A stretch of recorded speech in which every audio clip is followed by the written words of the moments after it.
Matt. Matt, I'm Roger Brown. I'm a detective here at the sheriff's office. Okay? Okay, you want to take your hat and stuff off? Coat? Alright with you? If I take them cuffs off and put them in the front, is that going to be a problem? Okay. Alright, let's do that then. Alright, Matt, go ahead and stand up here for me. Alright, you just have to turn around here and just face the wall for me. Okay? Go ahead and just spread your feet for me. A little bit wider. Okay. What I'm going to do is take these handcuffs off. When I take them off, I need you to put your hand up on the wall for me, okay? Alright, Matt? Okay.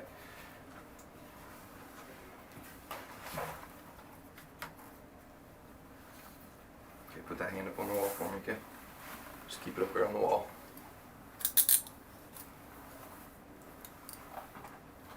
I need you to do the same with that one. Okay, put that hand up on the wall for me. Alright, Matt, what I'm going to do is I'm going to pat you down here real quick. You want that coat off? Yeah, hang on.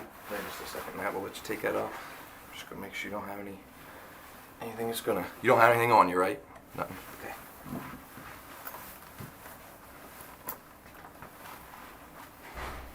Alright, Matt, you can go ahead and take that coat off. And just hand it to the detective there. Hey, Rod, do you want this coat? 40 yard, 34 41. What's your hat, man? Where we going? Can you just take it out for me and turn it inside out for me, Matt? Okay.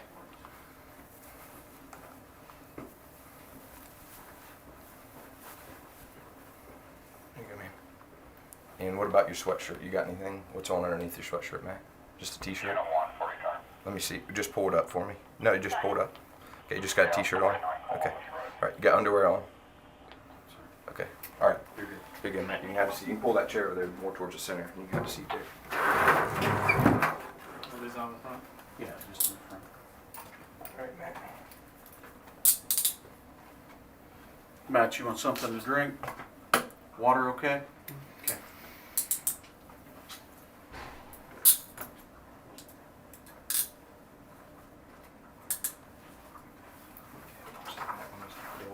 So don't cinch up on you. Okay.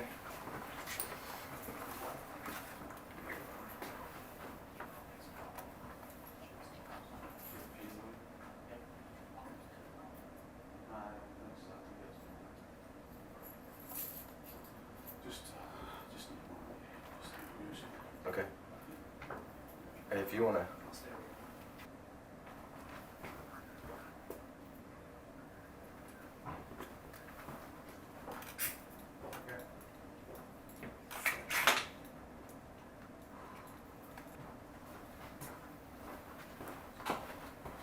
Water good enough for you? Hey. Go ahead and shut the door. Matt, again, I'm Roger Brown. I'm the detective sergeant here at the sheriff's office. Sorry about the voice, but I've been up a little bit, okay? This is Gary Roller. He's a lieutenant here at the sheriff's office. How you doing? Matt, there's going to be a few things we're going to want to talk about, okay? Before we do that, we'll read you a statement of rights, all right? And then we'll get started and explain everything to you and go from there, okay? You feeling all right? Any... Okay.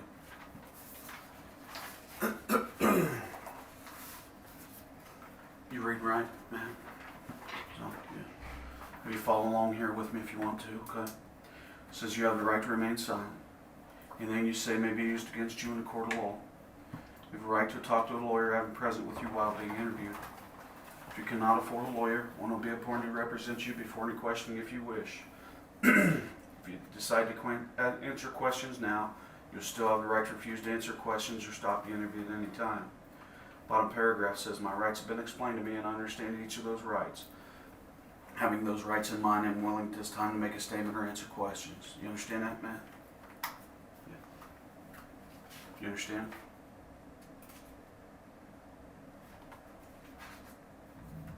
Yeah. Okay.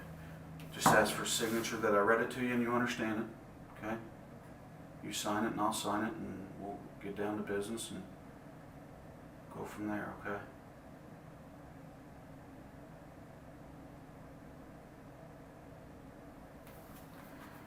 Sign mine first. What's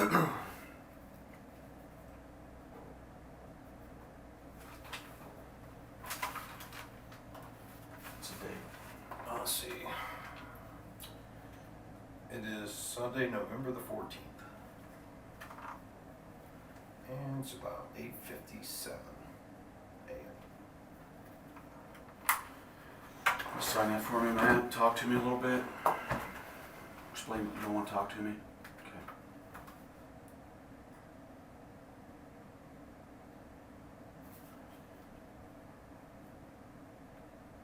Do you kind of understand what's going on here, Matt? That's it. We can explain all this to you if you want to talk to me, okay?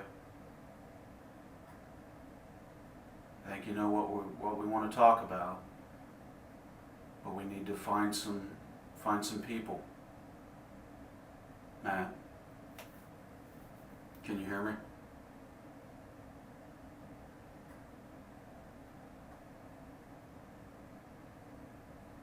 Matt, do you go by Matt or Matthew?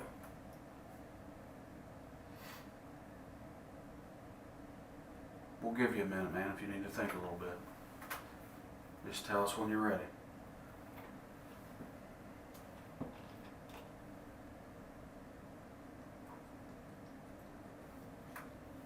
You want something else to drink besides water?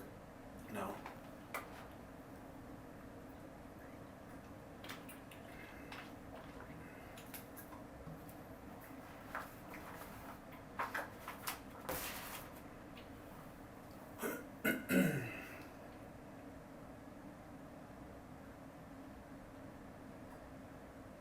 We gotta get this cleared up, man.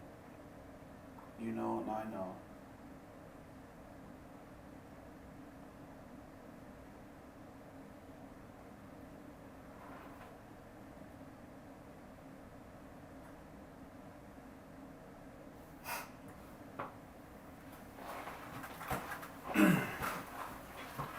Sure, you probably have some questions for us, right?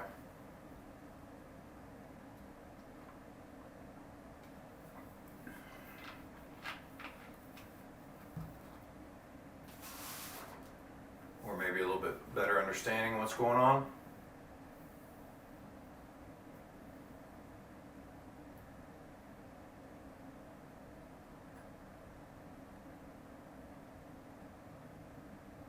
Sarah's gonna be okay, man.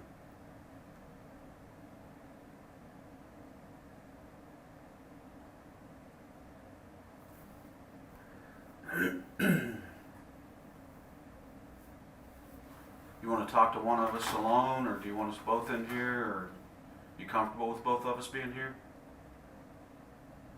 Matt? Or you want one of us to go? It's totally up to you. If you want to talk to Gary, I'll leave. If you want to talk to me, Gary can leave. Hey Matt, can I ask you a question? You look familiar. You look familiar to me.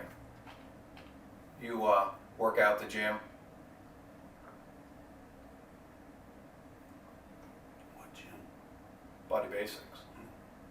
You work out at Body Basics because I think I've seen you there.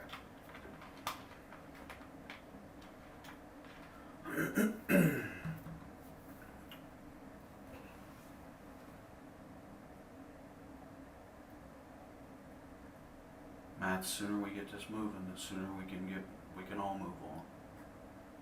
It's been a rough couple days for all of us. I'm sure you'd like to get some sleep. I'd like to get some sleep, and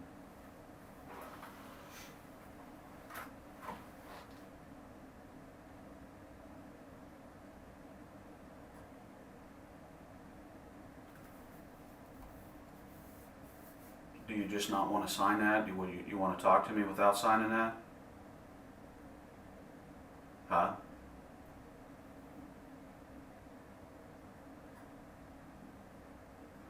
Matt, we want to give you a chance here. We know there's reasons for everything. Okay?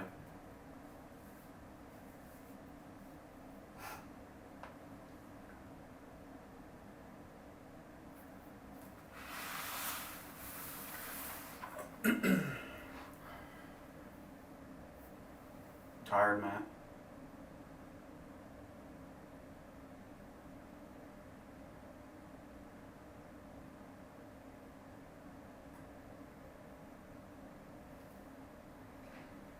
you here with us?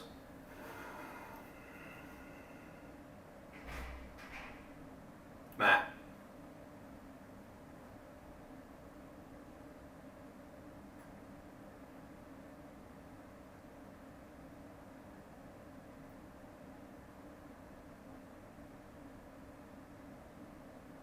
Matt, we have officers down talking to your parents right now, okay? We have a lot of officers out and around. I think we need your help and you need ours.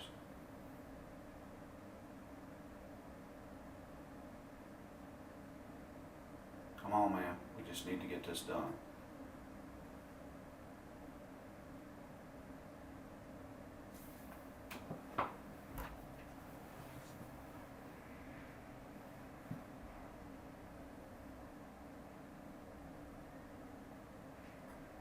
Matt, I just left your parents' house, your mom and stepdad's house on Apple Valley Drive.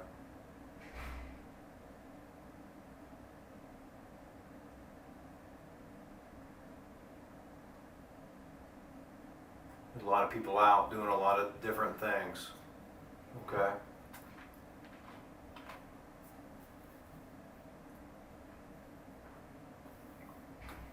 We need to get some closure here. Your mom said you was honest and cooperative.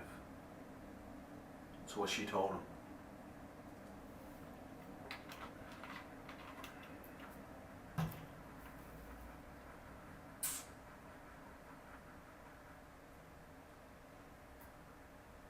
You got a lot of people that are concerned and worried and missing people. And we need to get that wrapped up, okay?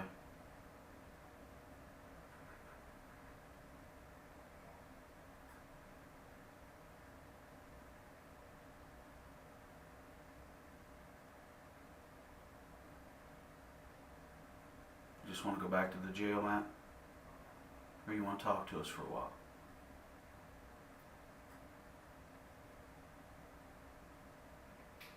Your mom loves you, man.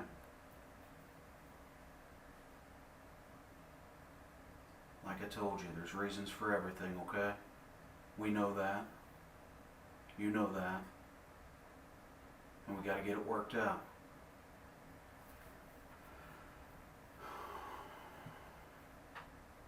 We've been working for several days.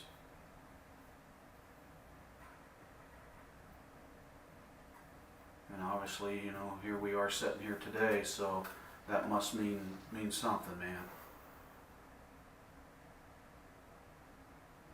You know, other people, there's family members out there of other people, and all they want is closure. That's all they want. They've been up for days like you and I have, you know? Heart hurts. I don't understand sign language, man. Is that your heart? You're saying heart? Broken. Your heart's broken? Because of what happened? No? Someone broke your heart?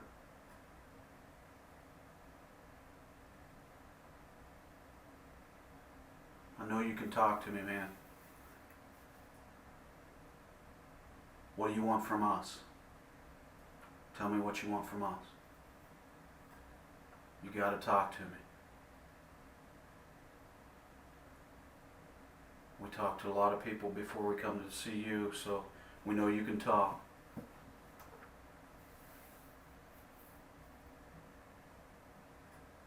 Why's your heart broken?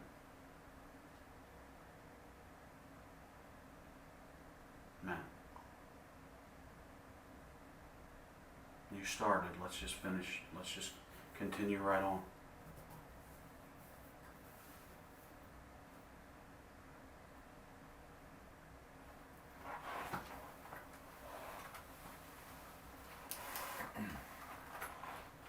Matt, can you look at us?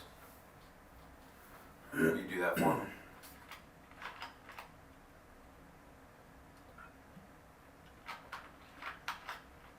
Matt.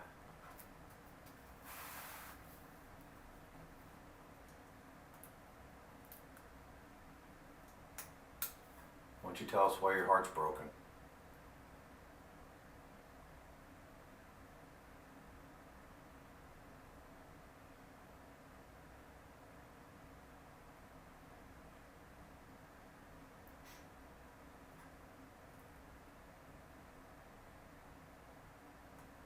Is it the recent problems you had with your ex-girlfriend?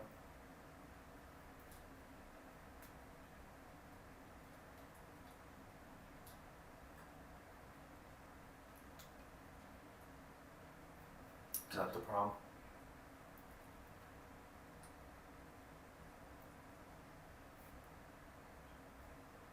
I know you're hurting, okay? I can see it. You got tears coming down your eyes. This is tough, no doubt about it.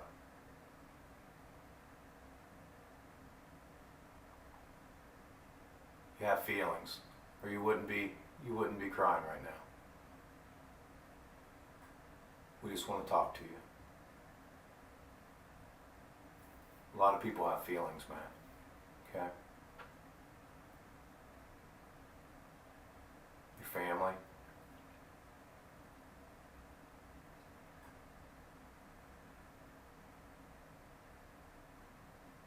Matt, things didn't go as planned, did they?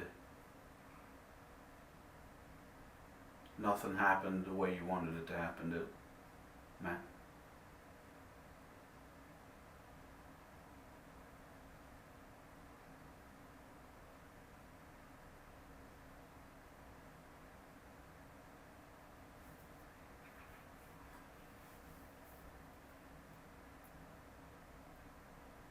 Matt, you love Sarah?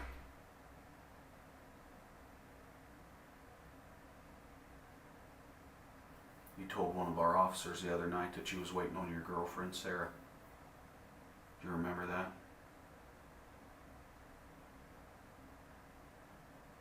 Down in Gambier?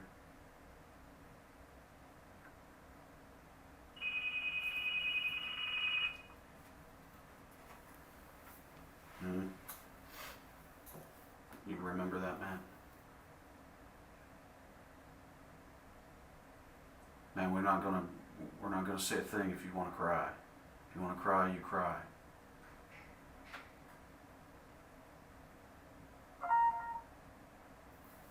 We have no problem with that at all. Be honest with you, I might just cry with you.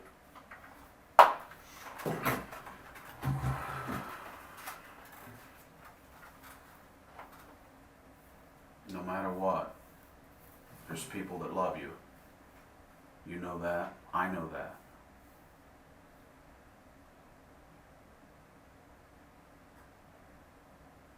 What went wrong?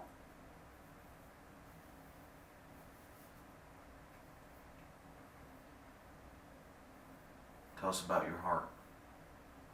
Tell us why it's broken.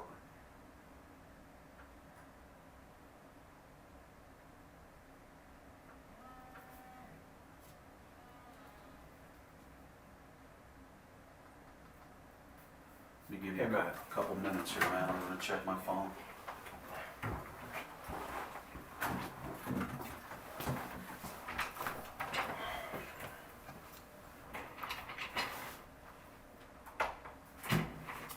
Hey, Matt. You want to talk to me?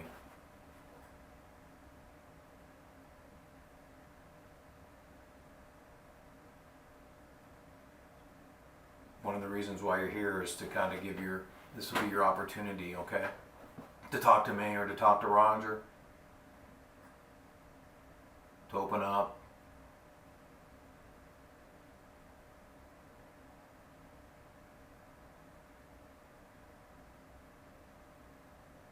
I understand you're upset. I can see it in your face. You're not even looking at me, and that's cool. But I can tell that you're upset. You want me to get you some tissues?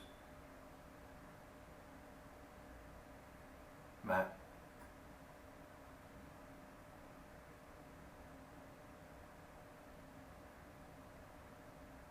Matt, I guess I'm here talking to you, all right? I mean, I don't want to waste your time. Okay, you understand what I'm saying? If you don't want to talk to me, that's fine, but you gotta let me know. If you want to talk, I'll stay here all night and talk to you. Okay? If you want to talk. If you want to talk about working out, I'll talk to you about working out. Okay? Because I know you're hurting too. You want to talk about mountain biking, riding your mountain bike? We'll talk about that, because you know what? I do that too. In fact, I mountain bike on Apple Valley Drive all the time. Well, I used to. Do the whole lap. You ride mountain bikes, don't you?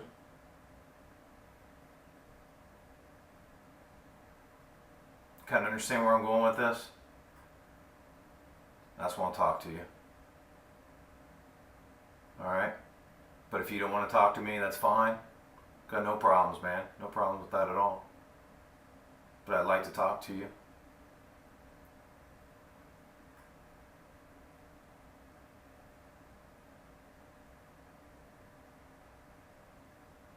What do you think?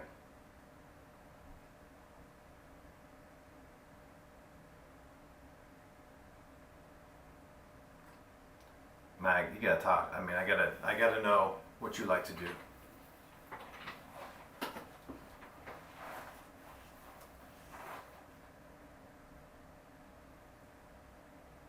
If you don't even want to talk about this incident, we'll talk about something else. Okay?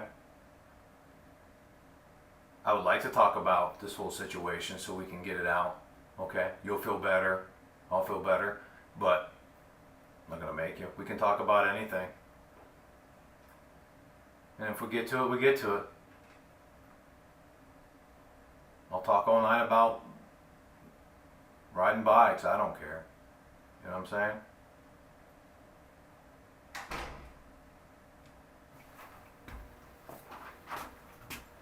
Oh, thanks.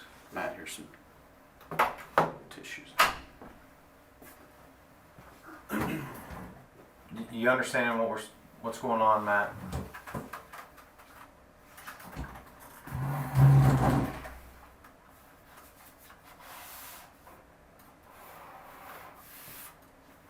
Matt. Oh,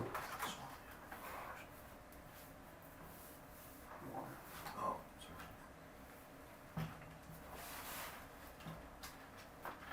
Matt, do you at least answer me this? Do you need a couple minutes to think?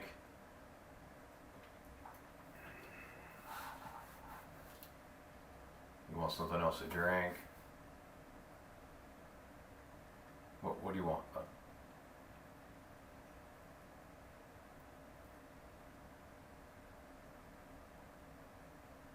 Matt, we got family members, I just got off the phone, that are pretty emotional, pretty upset. And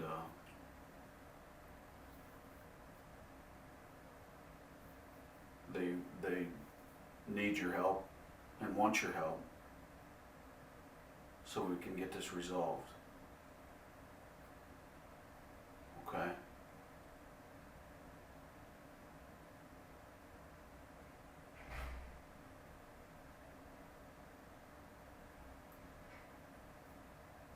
We want to get family back to family no matter what, okay? No matter what the condition is, we want to get them back.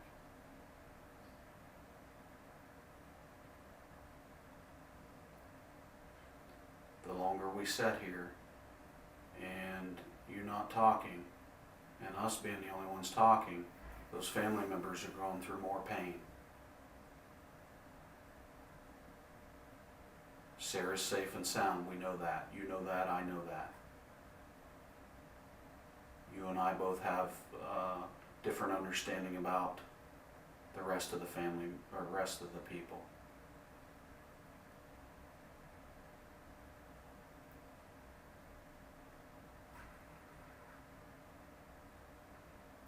You know, Matt, we can't change what's already happened, okay? But what we can do is make it better now. And when I say make it better for the family, make it better for you, and make it better for your family. put yourself or yourself or your mother in these people's shoes, man. Just while you're sitting there with your eyes closed, I want you to put the shoe on the other foot if you've ever heard that term. And I want you to think about what you would be doing if you was the family member and what you would be going through right now with a lot of unanswered questions. They have a lot of unanswered questions because we haven't told them a whole lot, man. Okay? To be honest with you, they don't even know you're here. Gary and I know you're here. Okay? A few other guys know you're here. But put yourself in their shoes on today, Sunday, at whatever time in the morning it is, because they haven't slept for days. There has to be a reason for what has happened. But we need your help to understand that and be able to explain that, you know.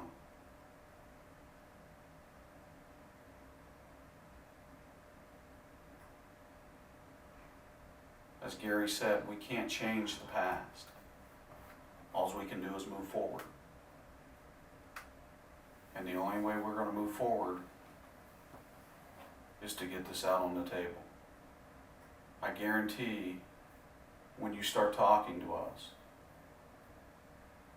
that broken heart you had, or that hurt you have, is going to be relieved to an extent.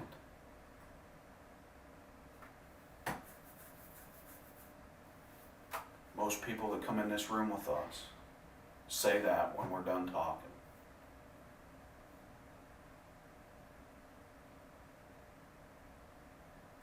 You have sat here, said very minimal words the whole time since we come into this interview, this office. And I'm not sure what's going through your mind, but we do know Matt's not been the worst person in the world. So, you know, we all make decisions, and not all the decisions are the best. But you have an opportunity now to make some good decisions and make some people happy today, because they're going to get back a part of something they love. We are asking for your help. That's why we're here. Okay? We will figure it out. But obviously we're wanting your cooperation. Okay? I don't think Matt is cold. I don't think Matt's a cold guy. I think things went bad for Matt that Matt wasn't expecting to happen. Matt had no intentions, probably, of things that have occurred up to this point. You have an opportunity right now to change some of that. You have an opportunity for us to, when we leave this interview room, to tell some family member that their family's coming home in one way or another.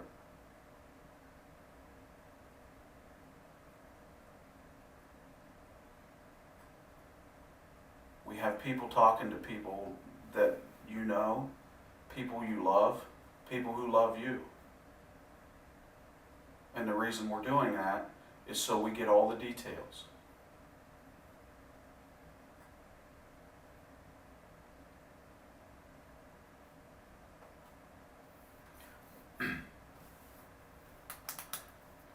I know that you got feelings, Matt, and this is hard for you. You know? I know you got feelings for a couple different reasons. One, you said your heart's broken. Obviously you have feelings. Two, you're upset. You know, we had to bring in tissues for you because you had some tears. Perfectly fine. And three, talked to your mom. She says you got feelings. She's got feelings.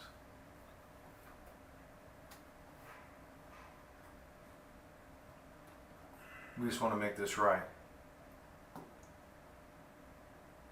I think you want to make it right. I think we can make this right for everybody.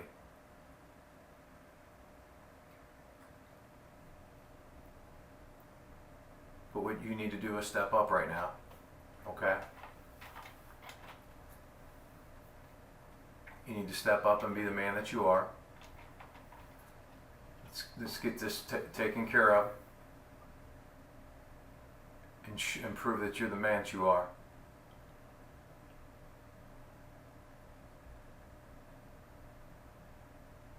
We all make mistakes, just like Roger said. We can't change those mistakes. But we can be a man about it. And do good things to make up for those mistakes. And I'm not here passing judgment on you, man. All we're trying to do is help out some families, okay? Including your own. Including your own. That's all we're trying to do. I don't know you that well. I've seen you at the gym. Okay?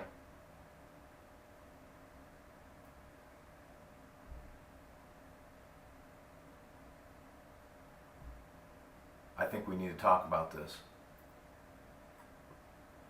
Would you agree or disagree?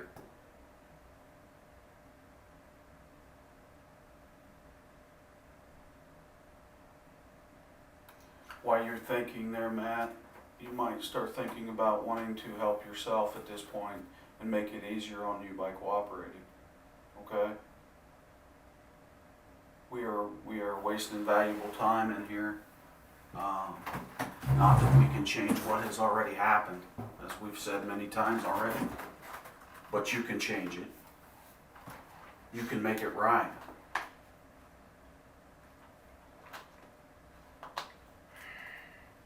And you notice we're not sitting here screaming and hollering and doing whatever, but we need you to talk.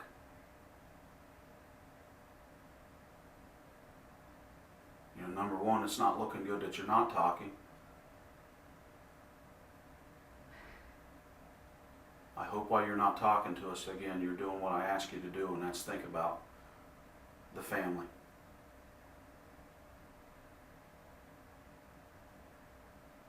We wouldn't have you in here if we didn't know anything.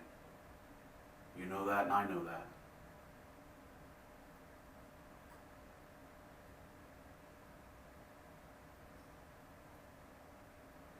We've spent a lot of hours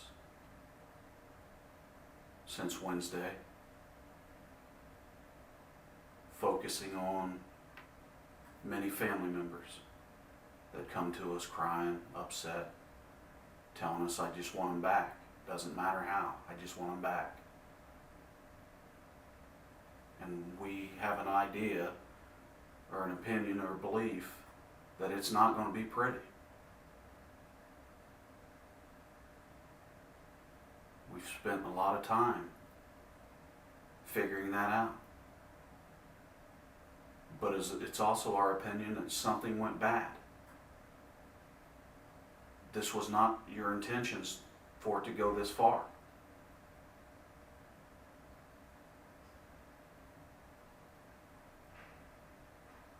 But, you know, I guess there's another spin on that. Maybe it was your intentions to go this far.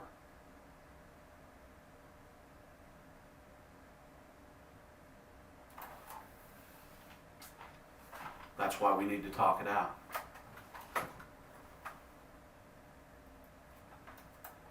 We're already deep in this. Not only you, we're in it too.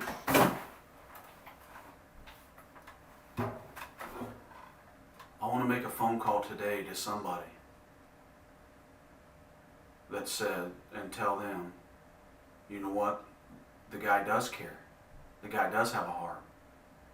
The guy screwed up. The guy admitted to his mistakes. And it comes to it and you tell me to, I'll even tell him you're sorry. I can already tell him that Matt's obviously feeling pretty bad because, you know, we did see some tears already from a grown man.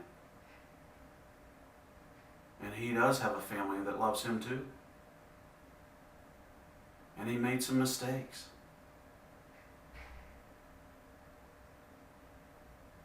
But he also cares enough that he wanted you to know where your family members were, good or bad, because that's what they want. That's what everybody wants. That's what your mom wants. Your mom knows what we're doing. She knows exactly what we're doing.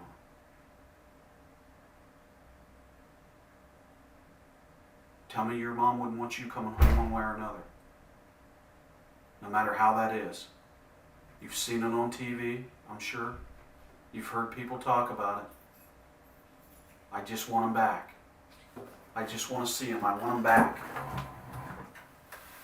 I want to feel that closure one more time.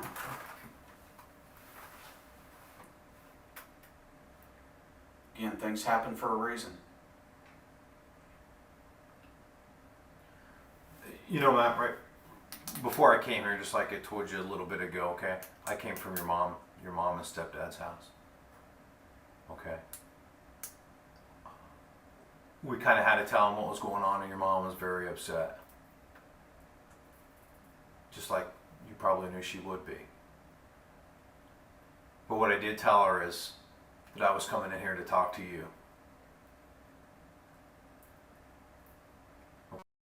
Okay? Tell us why your heart's broken. Let's get back to that, Matt. That sounds like a place to start because that's where you began.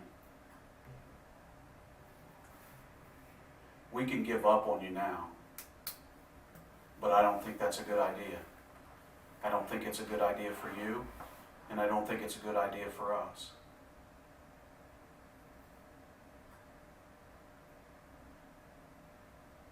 You obviously need some help.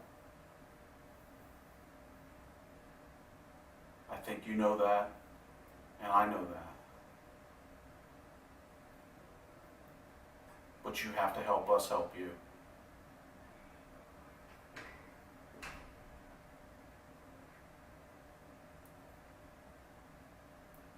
Your mom even told us Matt will cooperate.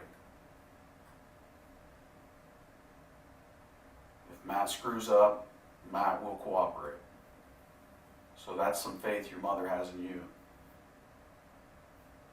But you've got to have it in yourself. And you've got to take some responsibility here. I mean, it's going to be tough. It's going to be extremely tough for you to take that responsibility. But you're going to prove yourself to a lot of people. You've got to tell us why, man. You've got to tell us why. There's got to be a good reason for it. We know your behavior has changed recently. You are not being yourself, apparently.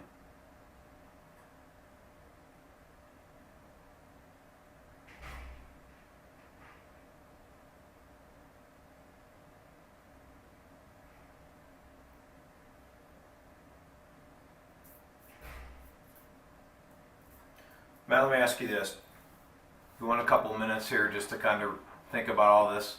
Because I know it's overwhelming for you right now. I'm beginning to think Matt don't care. He cares. He cares. I'm not sure. Matt's obviously sitting there not talking to us when we're explaining to him the people who are out there crying a lot harder than he's crying inside. Well, I think Matt cares because Matt, his heart is broken. I understand. think Matt cares because he's been crying. He's got feelings. I think he cares. But why is Matt crying? Did Matt make some mistakes and he's regretting those mistakes and not wanting to own up to them? Matt knows he made mistakes. Okay. Well, again, we've given him some opportunities. You know, we've spent some time here with Matt, and I think we've been respectful to him. I think we've given him an opportunity to talk to us. Matt, this is what we're gonna do, okay? We're gonna step out. Okay? You hearing me? Can you at least nod your head for me, please? We're gonna step out for a couple minutes and let you kind of compose yourself. Is that okay? Matt, you're not helping yourself here, brother. You've got to talk to us. Sarah said you talk.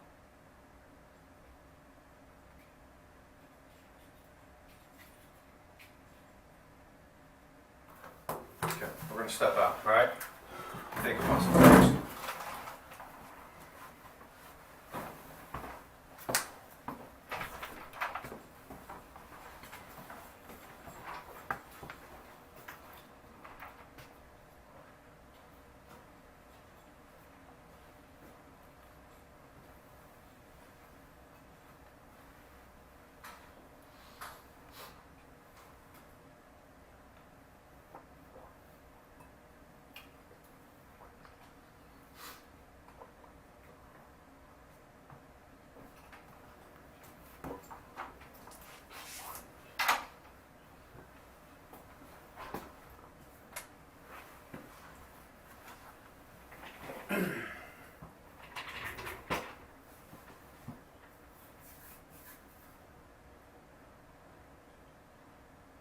Tell me what I can do to help you. We'll start wherever you want us to start. You want to talk about the weather, we'll do that.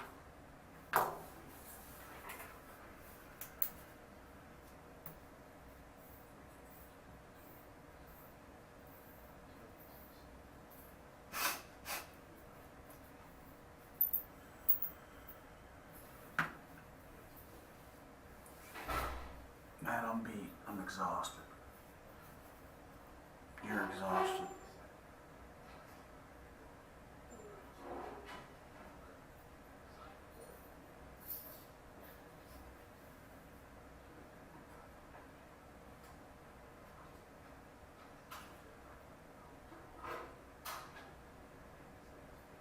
You may call these family members while you're sitting here and explain to them that Matt doesn't want to tell me where they're at. You and I both know that it's the end result for them is not good. And we both know that. You know that and I know that. I was at the house, Matt. I saw what you saw. Wasn't good.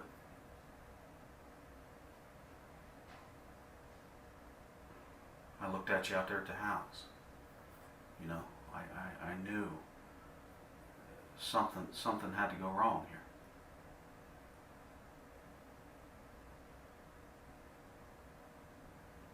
This guy couldn't have planned this.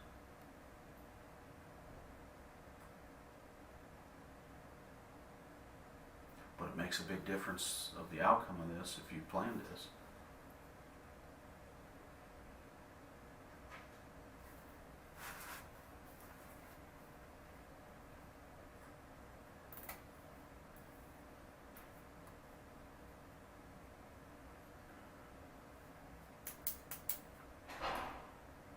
Just tell me where they're at.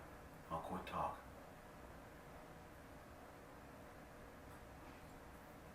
We're going to find them. Sooner or later, we're going to find them. But later is not what you need or the family needs. Okay? We don't need that. You don't need that. No matter where you're at. I'm telling you, man, it makes you look cold-hearted. That's what it makes you look like. Totally cold-hearted.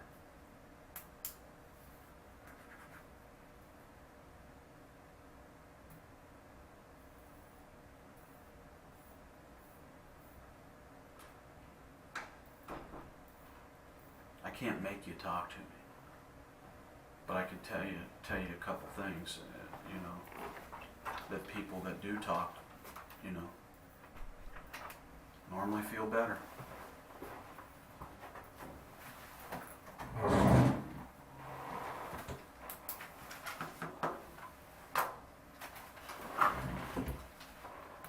Matt, hear me out on something, okay?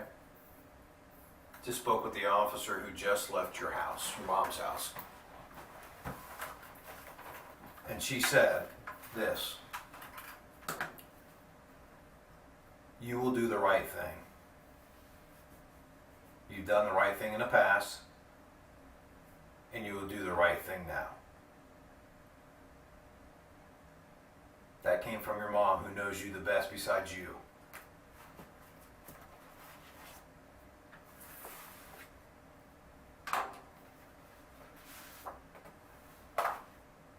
And I think you want to do the right thing, just like your mom said.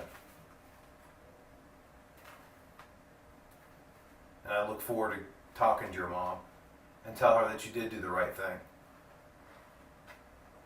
just like she knew you would.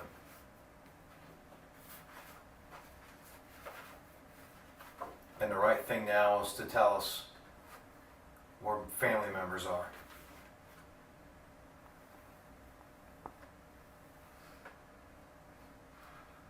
Because they've got moms just like you, your mom.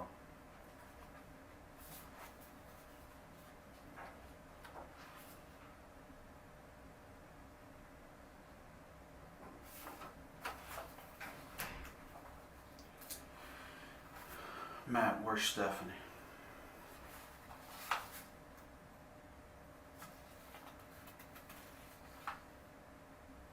Where's Kody? Where's Tina?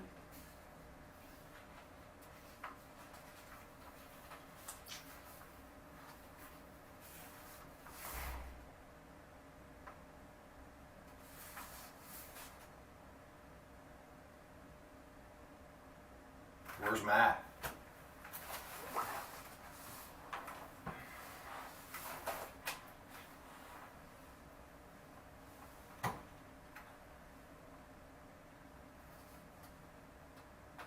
Is Matt here with us right now?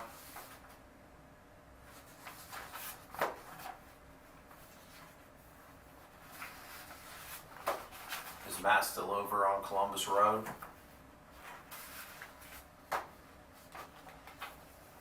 Is Matt over on King Beach Drive? Where is Matt? Tell us where Matt is right now.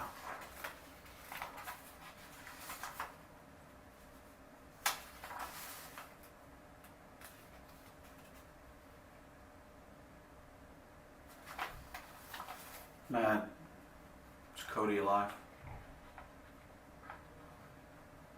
Cody's a 10-year-old boy.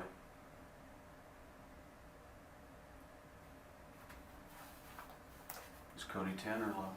10 or 11? Thinking 10. I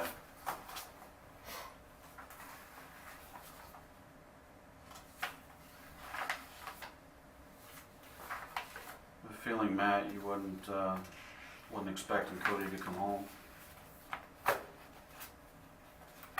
Just bad timing.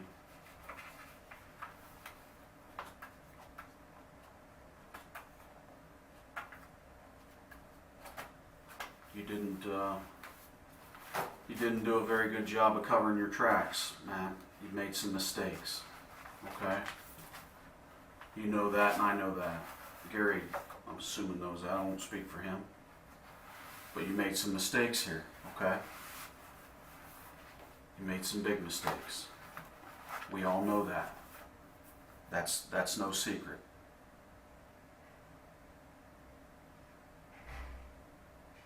I think if you would open your eyes and look at us instead of looking at what happened the last few days, it might let some of that out of your head and out of your mind and out of your heart. You cannot be that kind of person. You cannot be. No way. Something went south. my assumption, my opinion, but I think things went bad and you didn't expect it to go bad. Obviously, Sarah was an interest of yours. That's evident. She was found at your house. That's not a secret to anybody.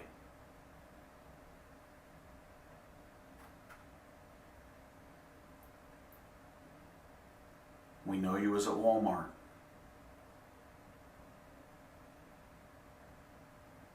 You left some tarps behind. You left some bags behind.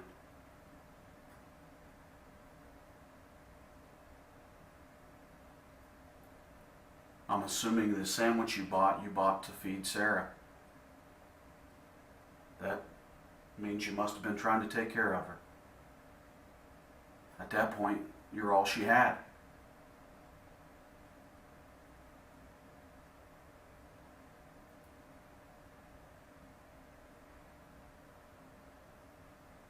We've done this a lot of years, Matt. And we don't go away easy. We could get mad and say, again, guy's cold, has no heart, don't give a shit about anybody else but himself.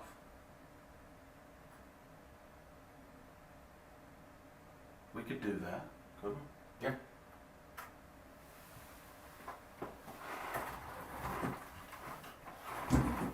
I've been at a crime scene for 3 days, Matt. A very bad crime scene. I can close my eyes just like you're closing your eyes, and I can explain every detail in that house. Every detail.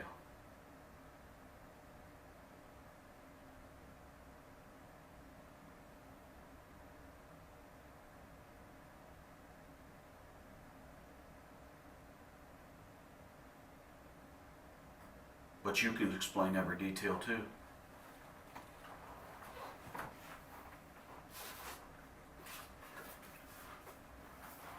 Matt, we've got entirely too many people working on this, okay, for us to not have our ducks in a row. The only reason that I don't know where Tina, Stephanie, and Kody are is because we had to spend a lot of time at the scene. Okay? We will know. We will find them. And if it's going to come to it that it's not with your help, then so be it. But I'm going to be the first guy to tell the jury that. I guarantee you.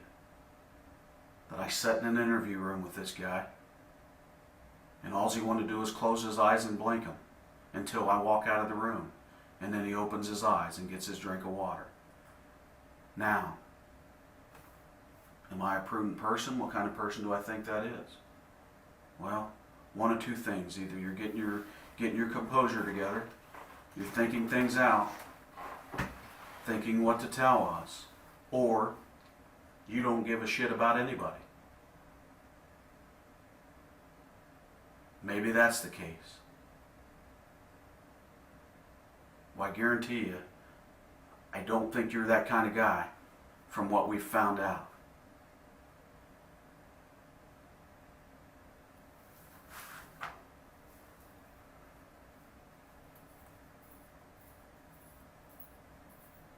You can talk to us with your eyes closed. You don't have to open them. Okay?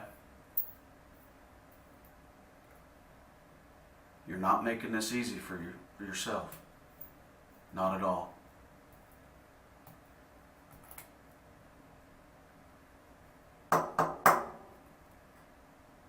Kody alive, Matt? Kody alive? Stephanie alive, Matt? When I'm mentioning the names, are you picturing them in your head? Last place you saw them? Is that what you're doing?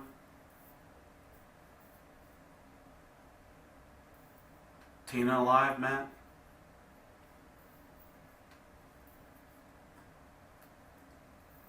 Sarah's alive. didn't she?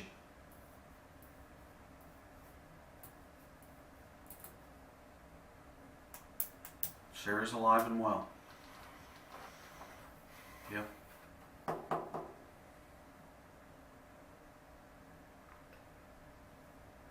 You screwed up, brother.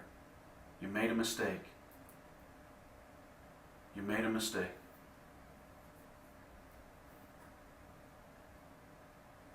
Or, I'll go back to it again.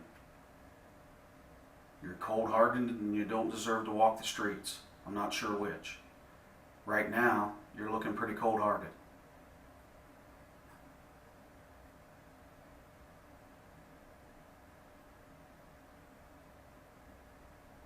Guess you don't care. What I wish I could do is parade people in here and just let you see what I'm trying to tell you that they're going through. Hurting bad. Very, very, very bad. Why? Because right now a lot of it was because of the unknown. Well, the known is known to us. You, me, and Gary know what happened here. You, me, and Gary know the outcome of Kody, 10 years old, his mother, Tina, and Stephanie, the friend. We know that. You know that. And I bet if you would talk to me, you would tell me you probably haven't slept a whole lot in the last few days.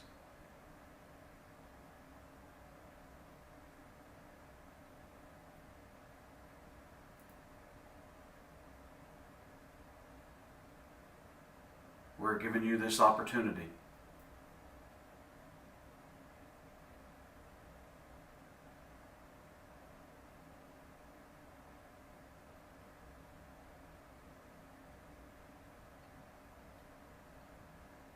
We can't take it back. Sarah's going to be with family. You and I both know that. Not a whole lot we can do for the rest at this point, but we can bring them back, get them back to where they belong, to their family, because their family loves them, just like your family loves you. And maybe you don't believe that, and maybe you don't have feelings for your family, but they have feelings for you. And these people have family that has feelings for them. And you are hindering, by not talking to us, their closure. Because you're worrying about yourself. You're being selfish. That's exactly what's happening here. Matt's worrying about himself. He's not worrying about a brother who's missing a sister. He's not worrying about a sister who's missing a sister. He's not worrying about a grandma that's missing her grandson, or a grandpa that's missing his grandson. Matt's not thinking about that.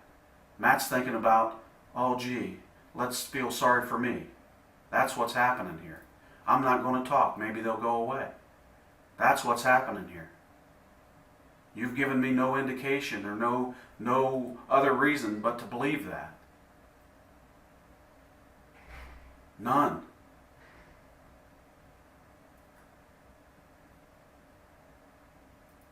None whatsoever.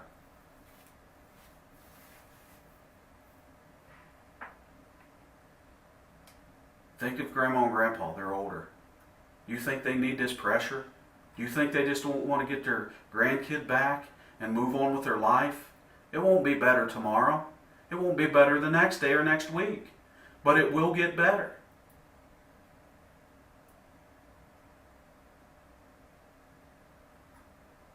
It'll get better for everybody, including your family. When they realize and understand and see Matt's getting some help. Obviously, he needs some help, but he wouldn't reach out for it. He had to be forced to get help. He needed help getting help. That's what it's about, Matt. Do you want to get in the car with Gary and I and drive around and you can show us where Kody, Tina, Stephanie are?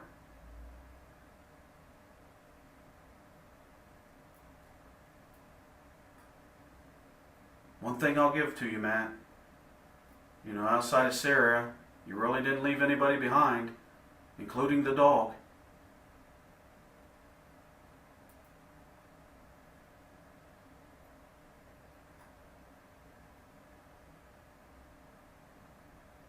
You made mistakes, Matt. Now man up and deal with it.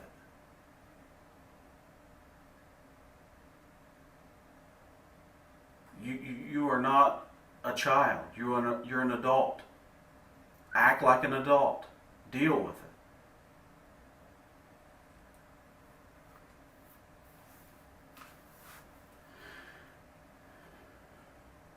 it. If you think we come in here with nothing, I'm going to tell you now you're totally wrong.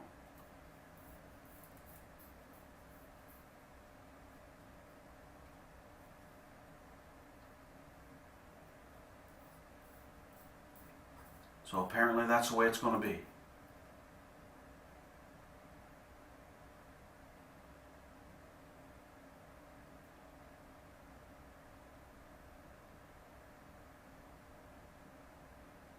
I could go get my phone and I could call the family members and tell them that, hey, I've got somebody here that wants to talk to you. I'm not sure they would hear you because they're extremely upset and crying. Because one person in this room holds the key to them people getting their lives back. One person holds that key to these people getting their lives back. They'll never be back the way they used to be, but they'll at least be building their lives back. You're bothered by it, Matt. I can see that. I can see you swallowing hard. I can see you holding the tears back. Every now and then, one escapes and you can't hold it back. That's what's happening. You know it and I know it.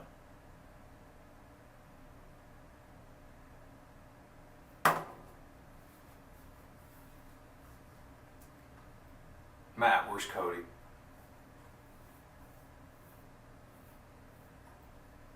Where's Kody? Maybe you don't know him as Kody. Kody Maynard. Where's that 10-year-old boy that got off the bus with his 13-year-old sister from school? Sarah. Sarah, the girl that was found in your house. Your girlfriend. Did you love her, man? She love you?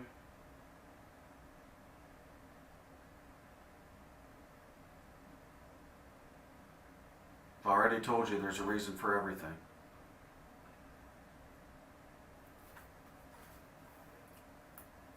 Did she break your heart?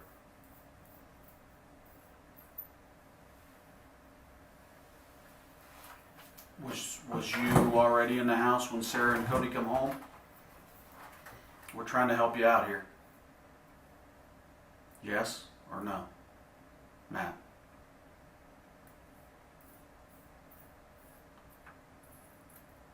Did Sarah and Kody get off the bus and interrupt you?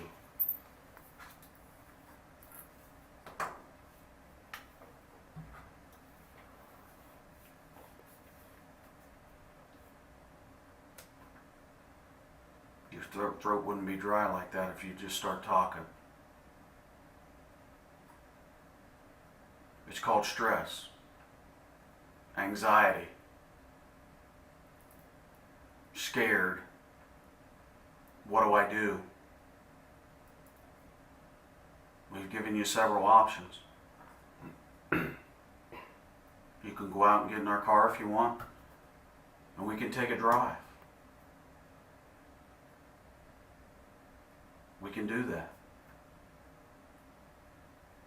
You can tell us here, and you'll never have to look at it again.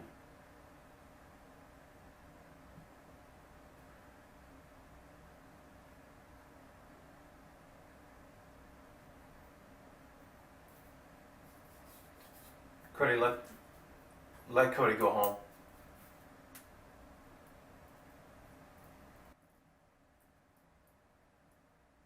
Let the family be in peace.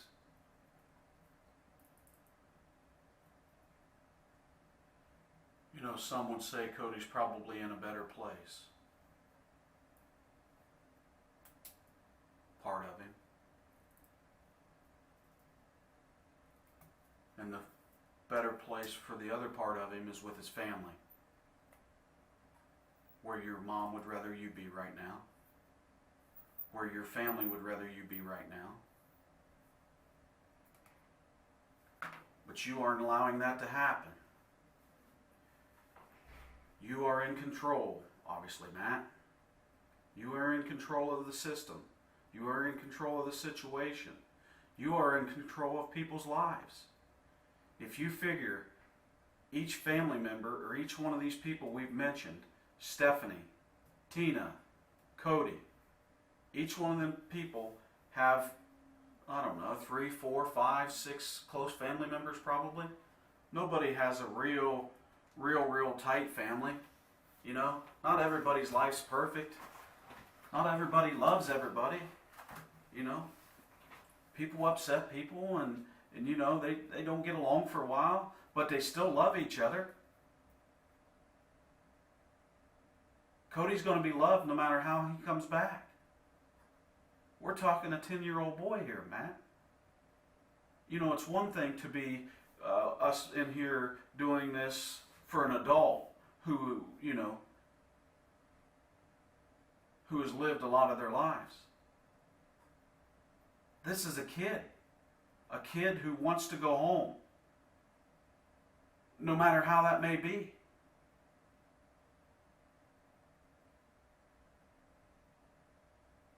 I'm sure it's not going to be pretty, Matt. I'm sure of that. I've told you, I spent 3 days at a crime scene. Hell, it bothers me, man. It's got to bother you. Got to bother you. There is no way that you can function walking around every day keeping that inside of you. I guarantee you, from Wednesday, November the 10th, 2010, to Sunday, November the 14th, 2010, that you have walked around and not thought about what occurred on November 10th. And again, maybe the adults don't bother you, but the child should. And if the child doesn't bother you, I feel very sorry for you. Very, very sorry. I've had to stand and I have had to talk to family members, Matt, for the last 3 days, trying to keep them positive, trying to keep them encouraged, when I knew in the back of my head I wasn't being real truthful with them, because they didn't see what I have seen for 3 days. And they haven't seen what you have lived with for 3 days, going through your head. They haven't seen that. They haven't seen that at all. And I've had my opinions, and I've had my thoughts, and I've had scenarios go through my head. But I'm looking at a crime scene, Matt. A crime scene that is not very far from your mother's residence. A crime scene that you were in.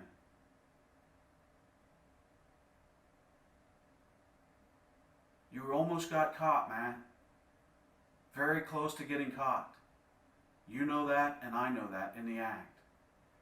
And to be honest with you, Matt, I'm glad it didn't happen because I'm afraid somebody else would have got hurt.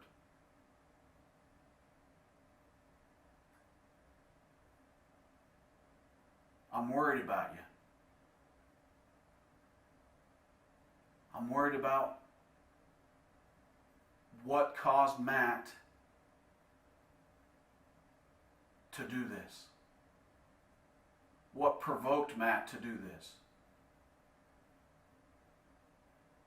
What went wrong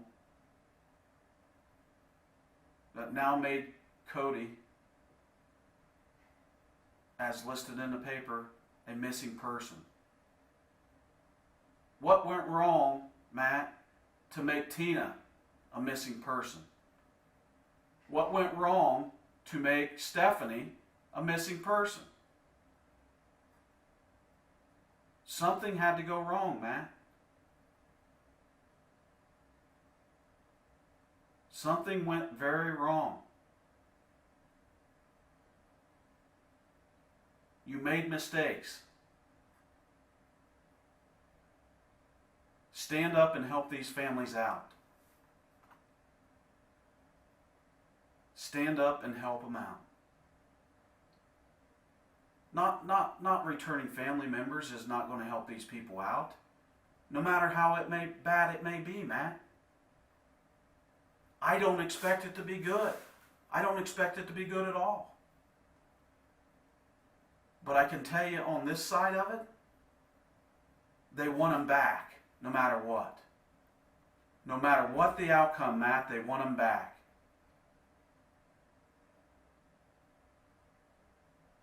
Sarah's alive. Sarah's going to have a tough life for a while. I guarantee you that will happen. It's not going to be an easy life for Sarah. But you know what? Sarah's got a chance. Sarah is back to her family. Kody's not. Kody's not back with his family, Matt. Tina's not back with her family, Matt. Stephanie's not back with her family.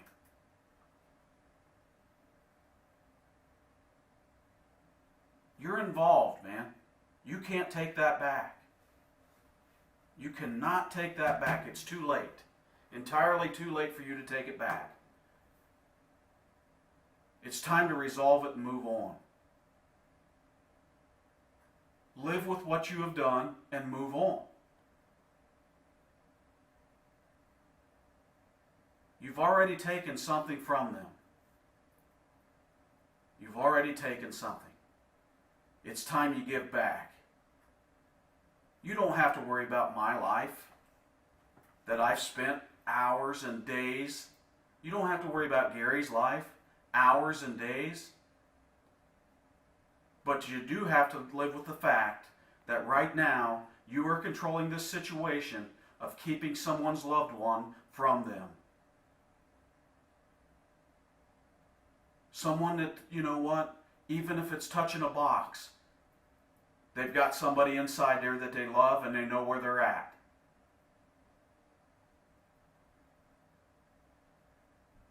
Even if they didn't get along with them, or even if, even if they had issues over the past.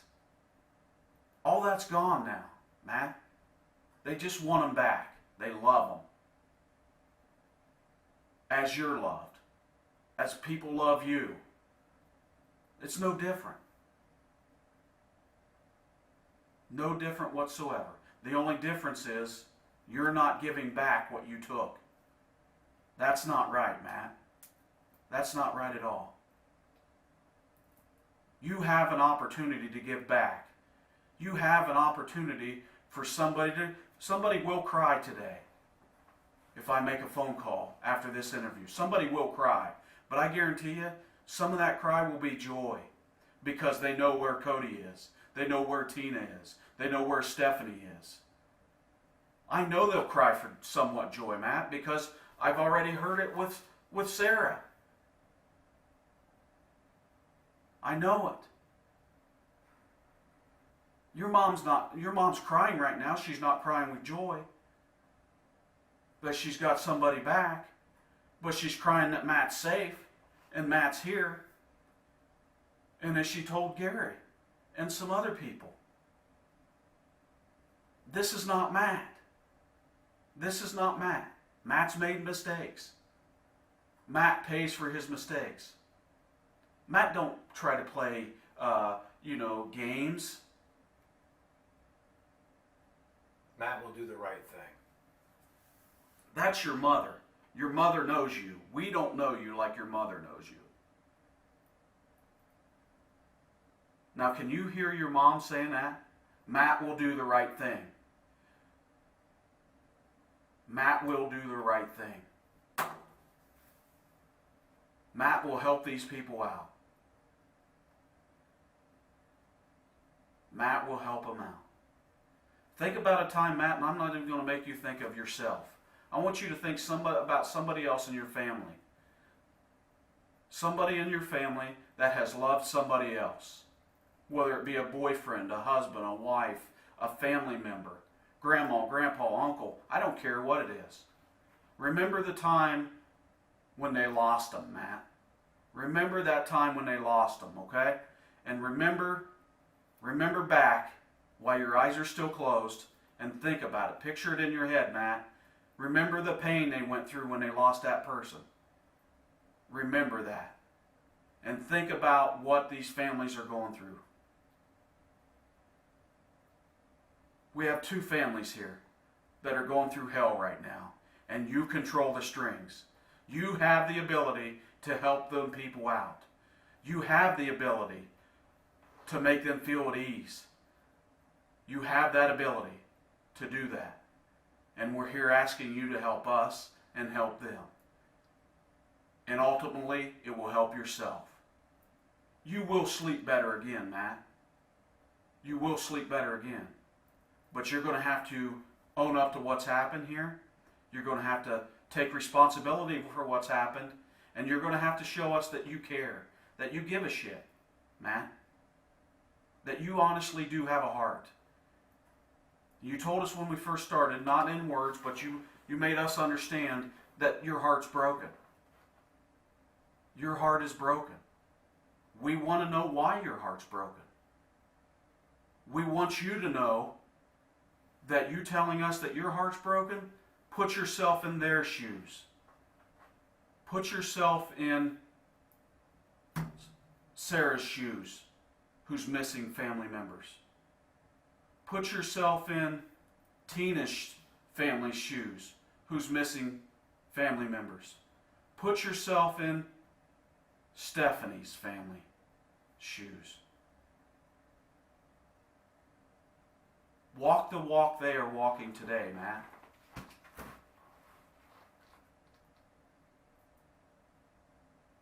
Walk that walk.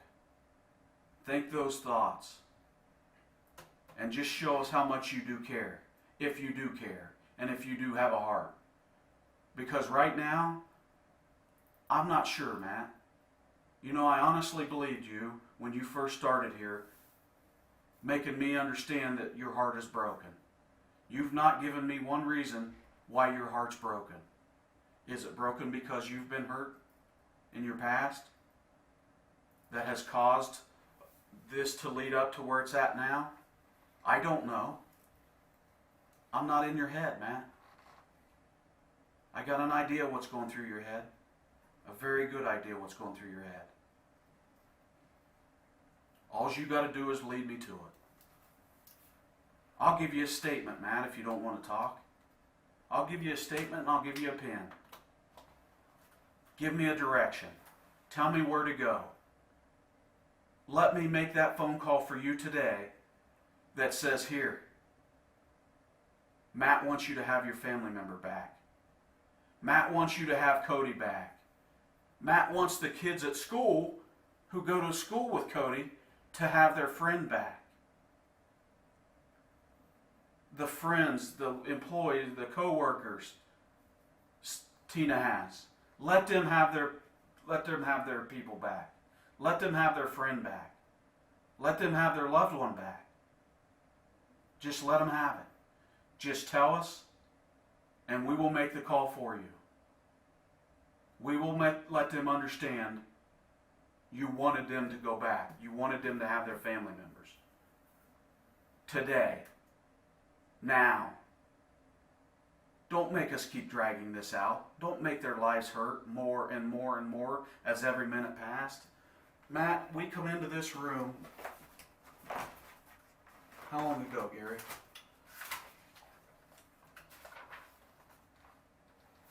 8:57. 8:57 this morning we come into this room, Matt. It is now 10:13. I'm not real good at math, so I'll just round things off. 8:57, 9:57, not quite 10:57. So we're just over an hour, 15 minutes. And those people have gone through hell more and more in the last hour and 15 minutes we have sat here, Matt, because you are controlling their lives. You are controlling the strings of these people's hearts. You're the one, Matt, not me. I'm trying to help them. For Christ's sakes, man, I'm having a hard time holding back my tears from being in the house, from knowing what's going on here. And I can't help them, but you can help them. You're the guy that can help them. I can't help them right now. I can't help them in the hour and 15 minutes that I've spent in here with you. But I can help them when you help us help them. That's where I can help them. And that's where I can quit spinning my wheels and do my job and feel better about myself, because I'm not in here wondering whether I'm saying things right, Matt, doing things right, you know? It's not easy for me. It's not easy for me to be in here. I'd rather be out there looking, as the numerous other people are doing as we're sitting in here talking. We can't change it, Matt, but you can change it. You're the guy that can change it right now. You're the guy that has that ability.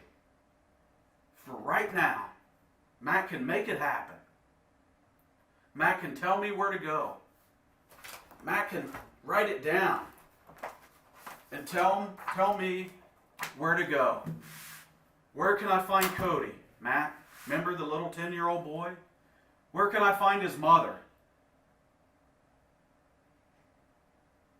Sarah's mother. Where can I find Stephanie? The ball's in your court, Matt. The ball's in your court. Make them smile again. Don't make them go through what you're going through right now, trying to hold back tears to try to be strong. You're fighting it, man. You're fighting it. You are holding the heartstrings of many, many people. Many people. And you want to help. You want to help. You know, you can sit there and not look at us, keep your eyes shut. You can sit there and not say a word, but you can't help those tears. You can't. But he can help the family. And he can help himself. You can help them all, Matt. You can help your mom. You can help start healing your heart.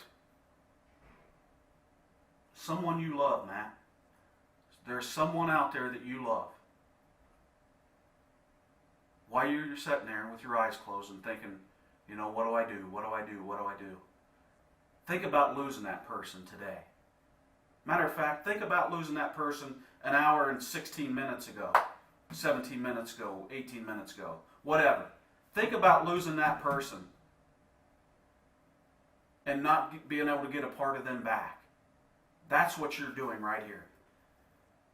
You are preventing these people from getting a part of their life back. It may not be the way they want it back, because they held out hope. They held out hope. But I had a brother, Matt, tell me last night, you know what? I want my sister back. I want my nephew back. I want my son back. I've talked to him for 3 days, Matt. I've not been the only one. It was difficult on me to talk to these people because I knew the outcome long before they did, Matt. You knew the outcome long before they did. And you hope that this day wouldn't come. But we're here. And we're here probably a lot quicker than you thought we would be.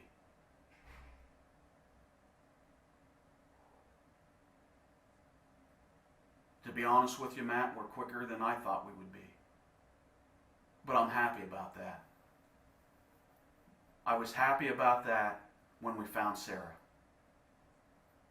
Sarah's going to be able to move on with her life. Sarah is going to be the lives of Kody, her brother, her mom, Tina. They may not always agreed.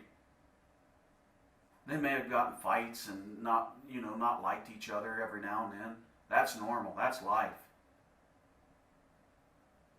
But that could be changed. They changed it and they moved on. Now you have the opportunity to change lives. You have that opportunity. You've already changed them to an extent, Matt. We know that. You and I both know that. And as we said at the beginning, we can't take that back.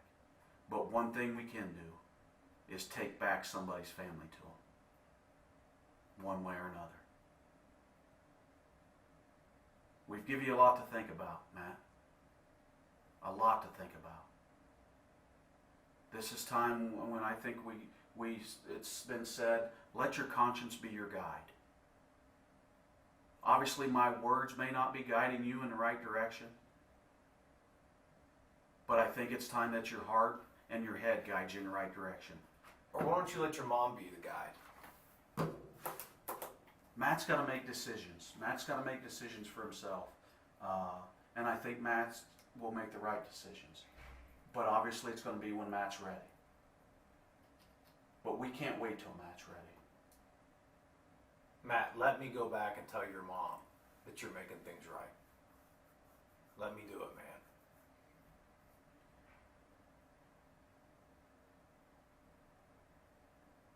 I wish I had a microphone with these people that I could just listen to right here. Not me. I couldn't stand to listen to it. I'd have to leave the room. I couldn't handle that. I had a hard time the last 3 days, man. I'm having a hard time now. And I didn't do anything wrong. But my heart is thinking about where theirs is, man. Matt, I talked to a guy yesterday. He's the father of Kody and Sarah. He sat exactly where you're sitting, and I sat across where Roger's sitting. And he kept on telling me, crying just like you are, bring my kids home, bring my kids home. And I kept on saying, I'm going to try my best, I'm going to try my best. When I knew down inside that the only way that they're going to come home is someone like you to let them go home. I had to stare at this guy and he's crying and I knew the outcome. But I had to essentially put a different game face on. I had to sit and basically lie to the guy who will never be the same because he will never see his kids again. And it makes me feel like shit. And I'll have to live with that for the rest of my life. Just like you will. But let us both together go tell him,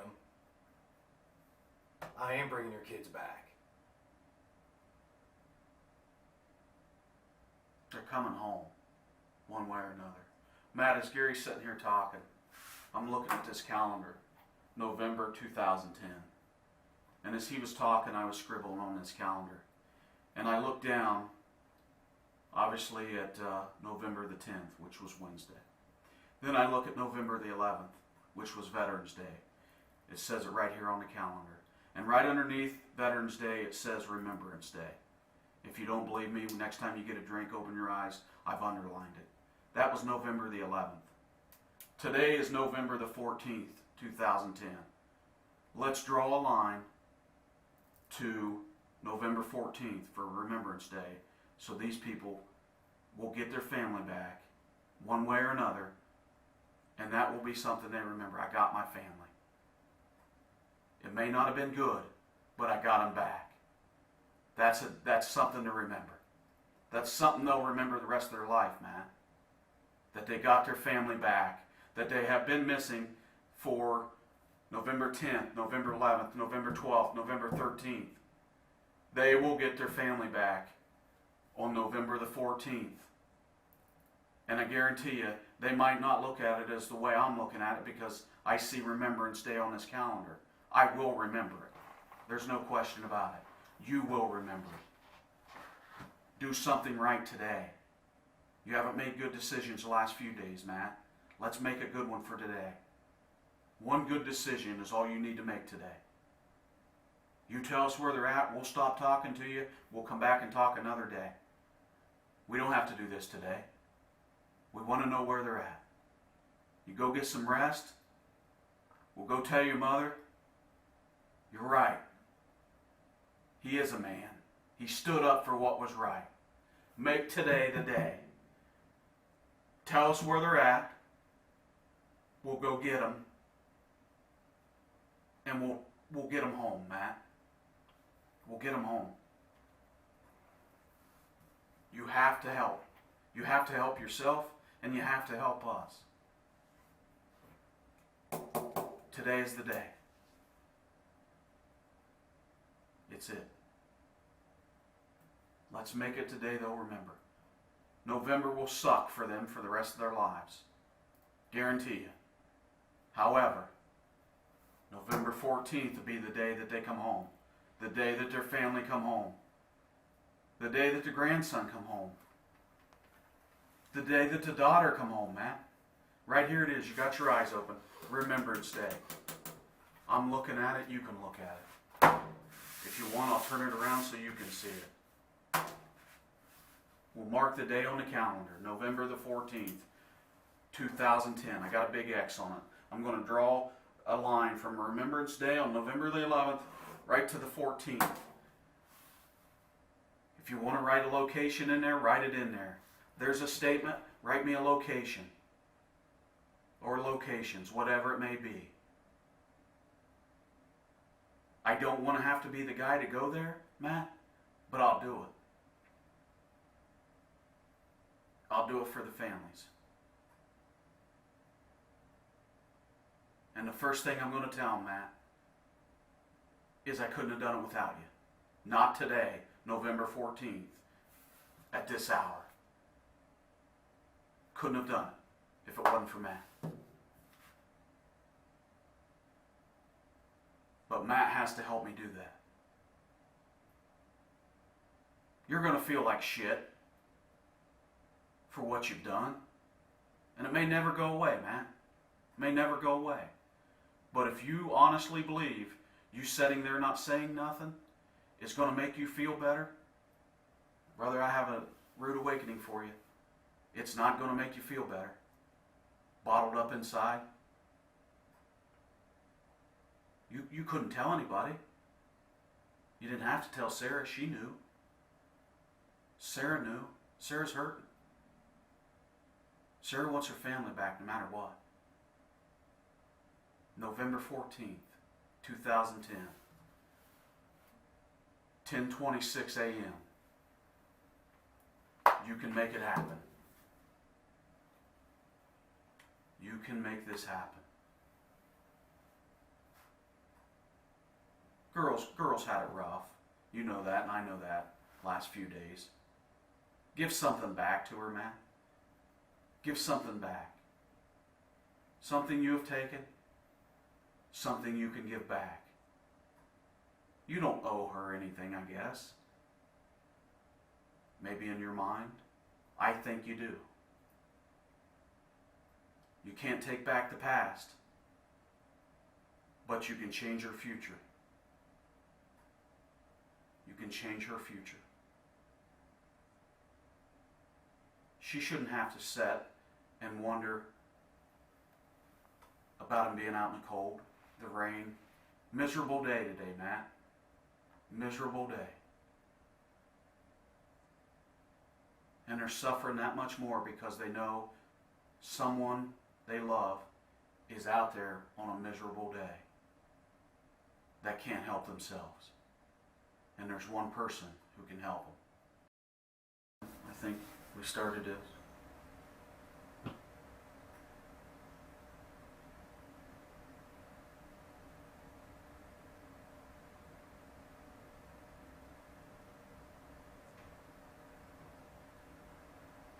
Can't let them down, Matt. Can't let them down. If we sit here long enough, they'll find them. Won't be good for you because you didn't help. It's not going to help you sleep better tonight.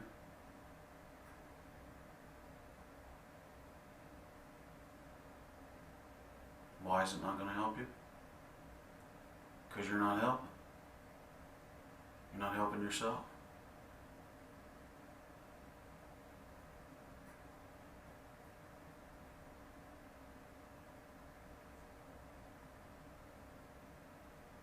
I know a bad thing has happened.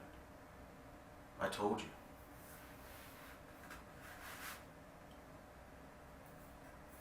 I was at a crime scene for 3 days. I know when bad things happen.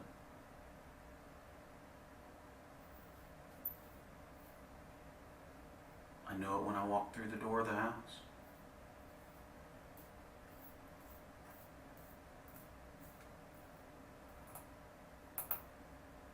You know, when I first come into this room, I come in here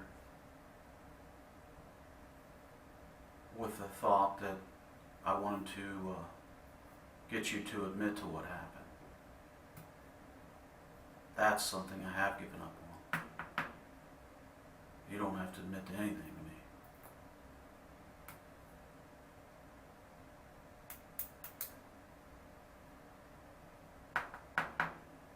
Wouldn't it be nice to lay down tonight and know that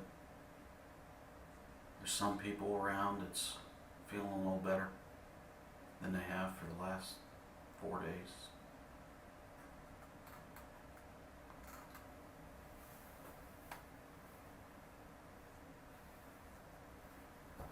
Getting hot.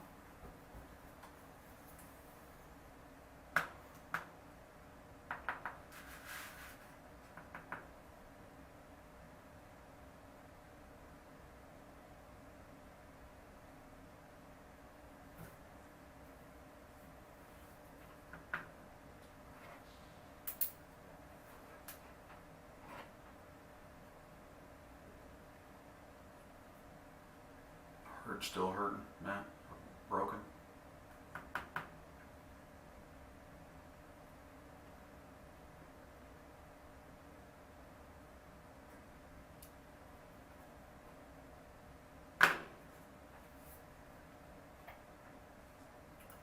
You know, when I went out, I talked to Gary. Gary's been talking to the guys in the field. He's doing interviews and searches and stuff like that.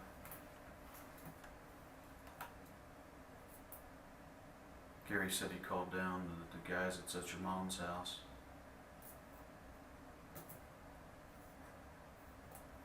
Obviously concerned about your mother. Because he said when he left, she was pretty emotional, pretty upset.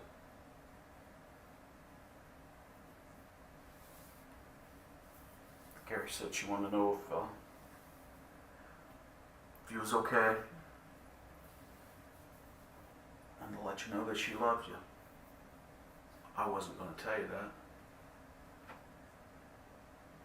because I thought I was going to come back in here and sit quiet, not tell you something that you may or may not want to hear. But you can see how long that lasted. Not very long.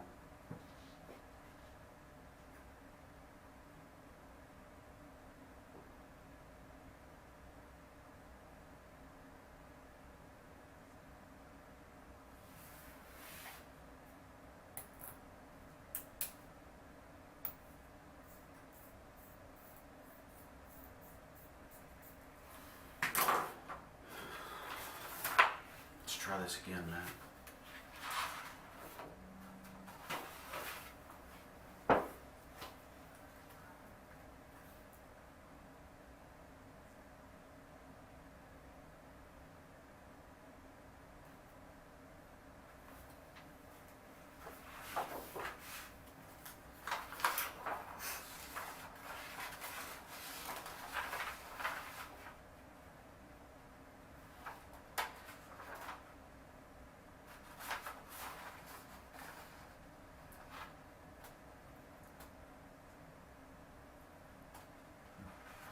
Mom told Gary you'd tell the truth. You always tell the truth. Last time you had an issue, you stood up to the plate.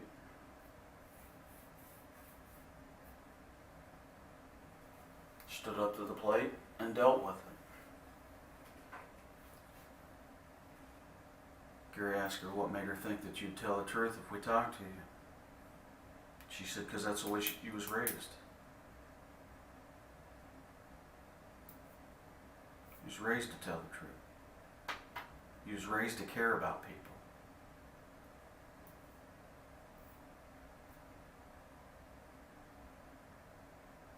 He didn't say it was all perfect, but it never is. It'll be you, me, or anybody else.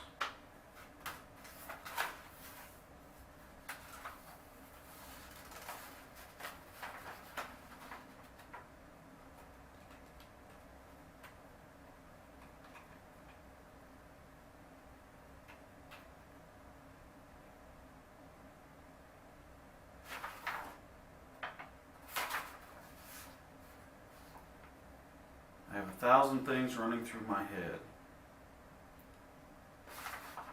and I want some answers.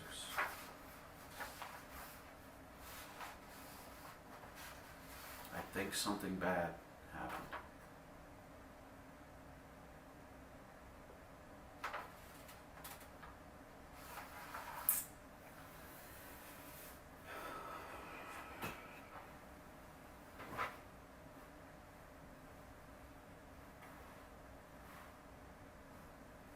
Larry Maynard, struggling with his emotions, sadness, anger, worry. I wish I had the other quotes from the other family members, but you've probably read them. Don't know if you've read them and laughed. Don't know if you've read them and cried. Don't know if you've read them and even give a shit what you was reading. Sure, you've seen some kind of news.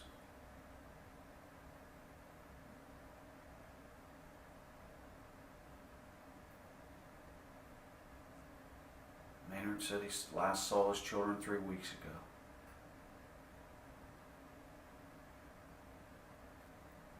That's gotta suck.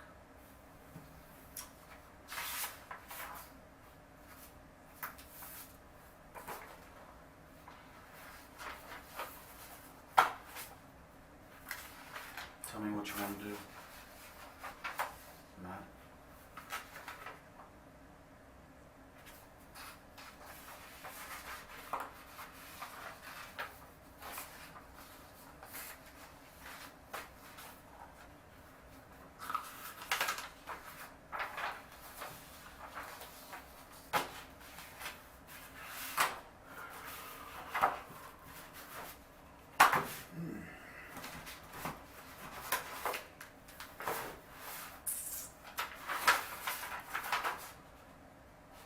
I don't understand what's so difficult.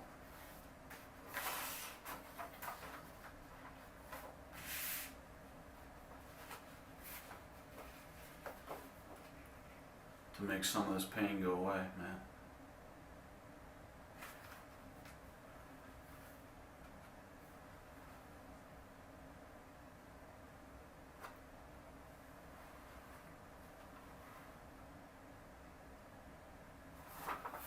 You know better than I. Know things aren't going real good for you. You're just doing little odd jobs or something, I think I heard.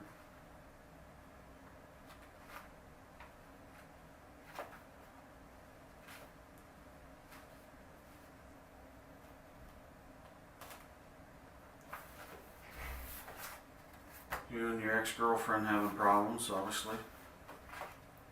On the outs.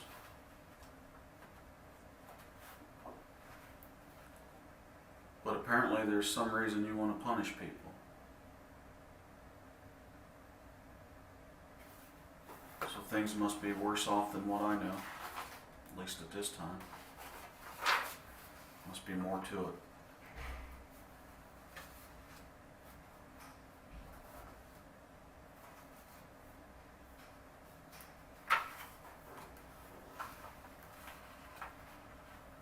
Be a lot of people hurting you.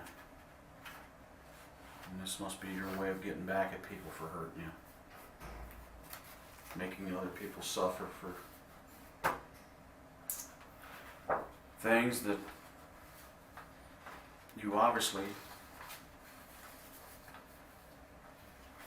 don't want to stop them from doing is suffering. Crying.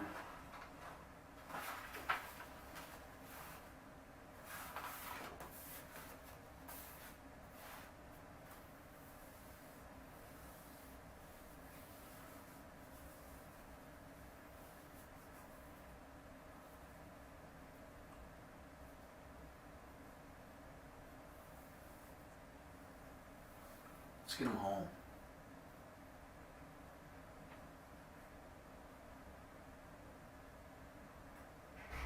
Let's get them back home, man.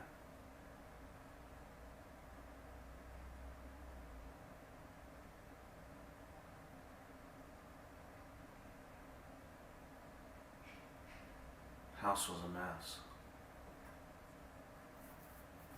Blood all over. Be pretty stressful at the time, I'm sure.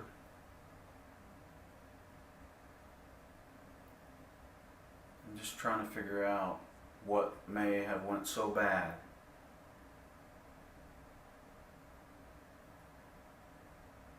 that you couldn't turn around and walk away. That a 10-year-old has to be missing today because of it. Kody, if you've forgotten that. Kody the quiet kid. Don't know if he was quiet the last time you saw him or not. I'm sure for a while he wasn't.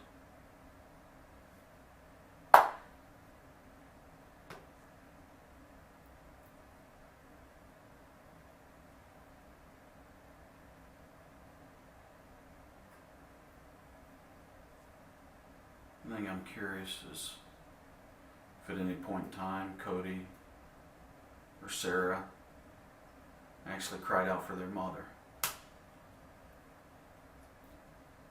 Screamed, hollered, yelled, "Mom, help," scared.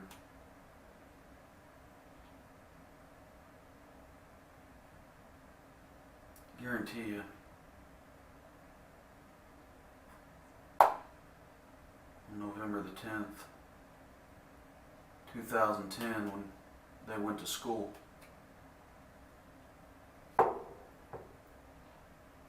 they had no indication that after they got home off the school bus, their lives would change.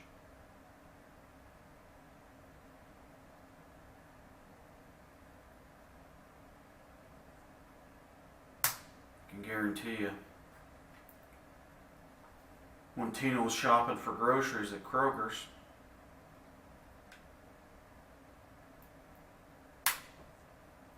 and she went home,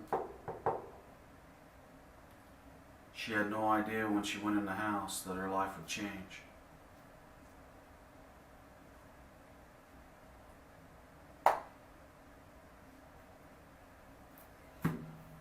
And I know that because nobody goes to Kroger's and buys groceries when they know they're never coming home again. Nobody uses their debit card or credit card to buy groceries and gets $20 cash back because they're never coming home again.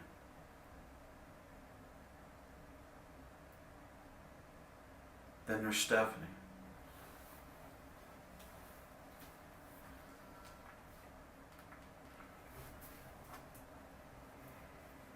It was a very busy day for you, Matthew. Very busy day.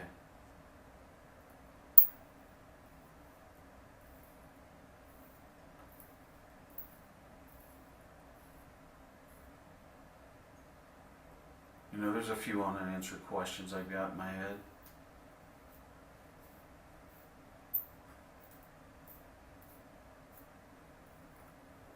One day I'll figure them out.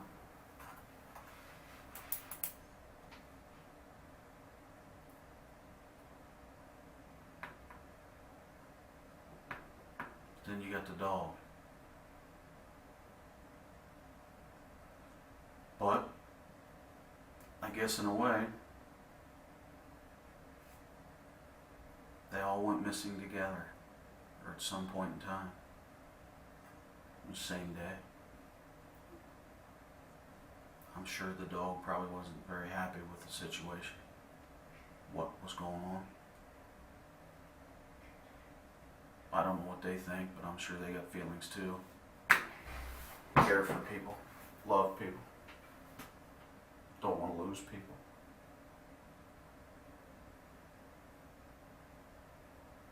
I'm sure you wish you could go back and change it all. I do. I wish I could change it for you. But, you know what, I can't, man. Can't change it.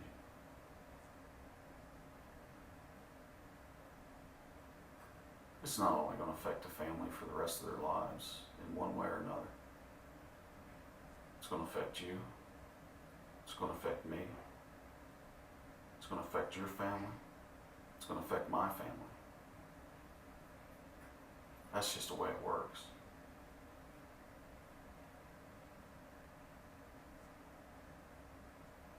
You had a choice Wednesday morning to get up and go whatever direction you wanted to go. Something led you down a path and you took. Not sure what time you got up that day, but I'll bet you wish you'd have got up on the other side of the bed and things would have been totally different.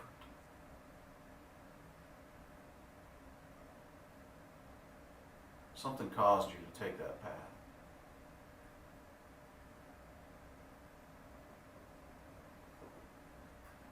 You was there, then you was committed. Now what? What do I do?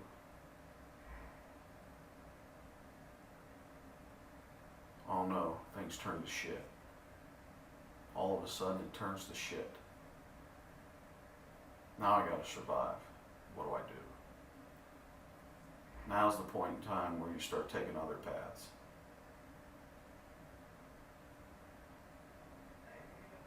Some of them are good, some are bad. I hope I never take that path that you've been on the last few days.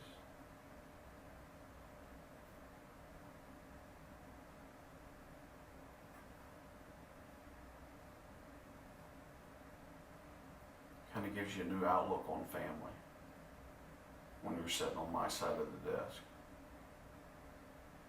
And to be honest with you, I hope it gives you a new outlook.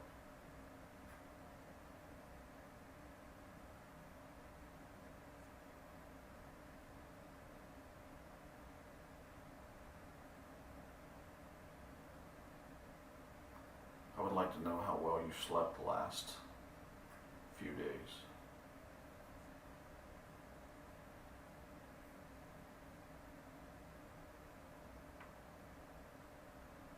I know what some of the last few days were about. Might have been okay at the time, but obviously from what I've pretty much gathered here, you're kind of a controlling guy. You began controlling situations a long time ago, and you started controlling a situation this week. And you were in control of the situation, maybe not of yourself, but you were in control up until this morning when officers come to your house. You may or may not have expected it. I'll be honest with you. I expected you not to be around. I expected you to be afraid. I expected you to hurt. I expected you to try to run away from it, but you couldn't. because you was in control of a situation. Up until this morning, you were in control. You were in control of Sarah.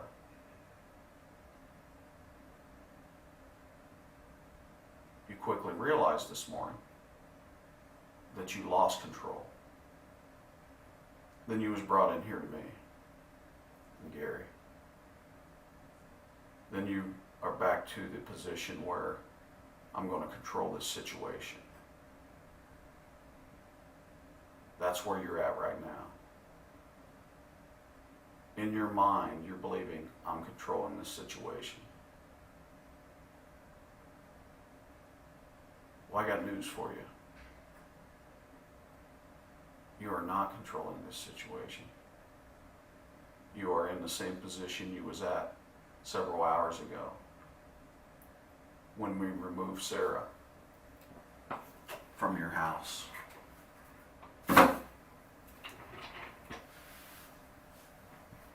When she was free to go back to her family with no help from you,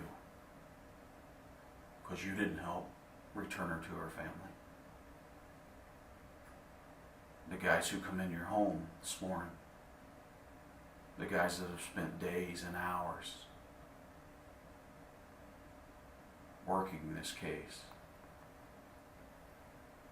the families who've cried, prayed, done whatever they do, hoping, wishing somebody would come back home. Some of them got their wishes this morning. Some of them. Some of them got poor little Sarah to come home today. Not the way she left, but they got her back. And that's exactly what I've been saying to you since it started. They want Kody back, Stephanie back, Tina back. May not be the way they want it, but they'll get them back. With or without your help. You want to talk to me. You want to tell me. But you can't figure out how to turn that little voice off on that little devil that's sitting on your shoulder saying, oh, you're in control. Oh, don't tell them nothing. Oh, sit here with your eyes closed. They'll go away. Doesn't work that way. We won't go away. We're going to work and work and work and work and work. I couldn't even tell you how many hours I've been up since Wednesday.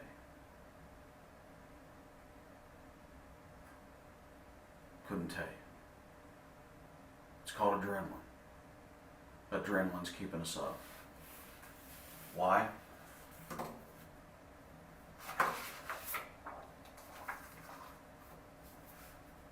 I'll let you answer that question in your head.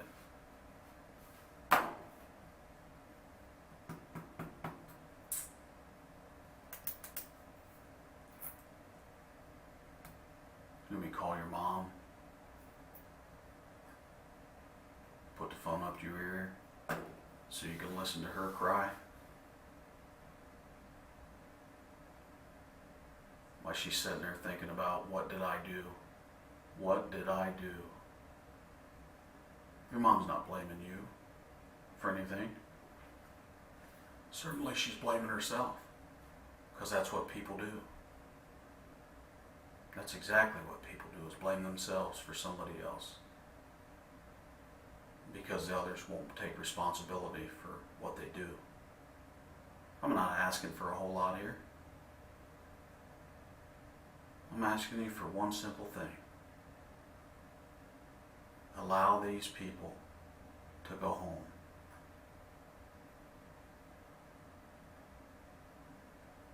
Allow them to go home.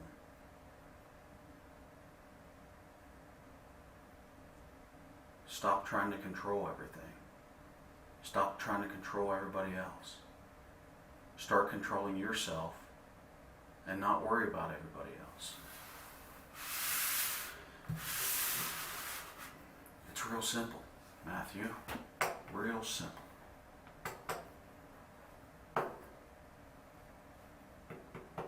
You're the guy we talk about in the schools that I go to. I didn't think it was really true. Guys that have no heart. Guys that don't give a shit about what anybody else. You tried to, though. You tried to come in here this morning without saying it in words. You moved your hands like your heart was broken. That's exactly what you done. Your heart was broken. I don't know if you done that for me. I don't know if you done that for yourself. I don't really know why you done it, to be honest with you. Maybe it made you feel good, Matt.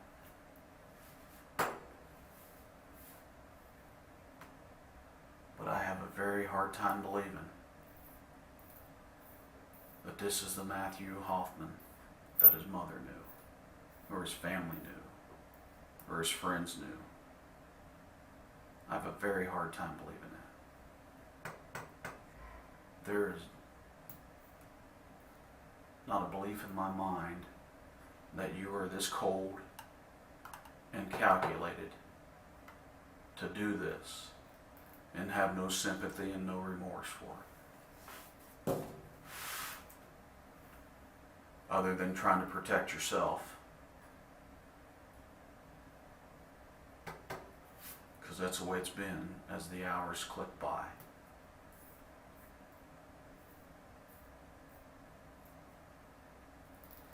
And I know, continue to say it. It's going through your head. If I say something, I'm screwed. Well, Matt, we've spent a lot of time in this case, this investigation, and obviously there's a lot more time to spend. But I can guarantee you, we won't give up. We are not going to give up.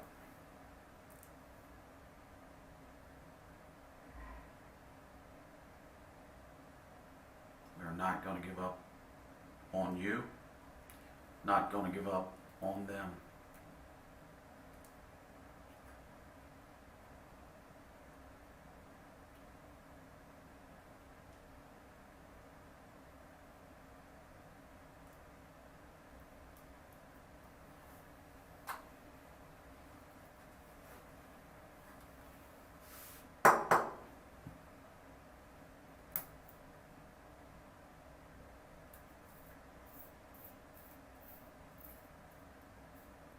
Beginning to think, Matthew, you're a sick individual.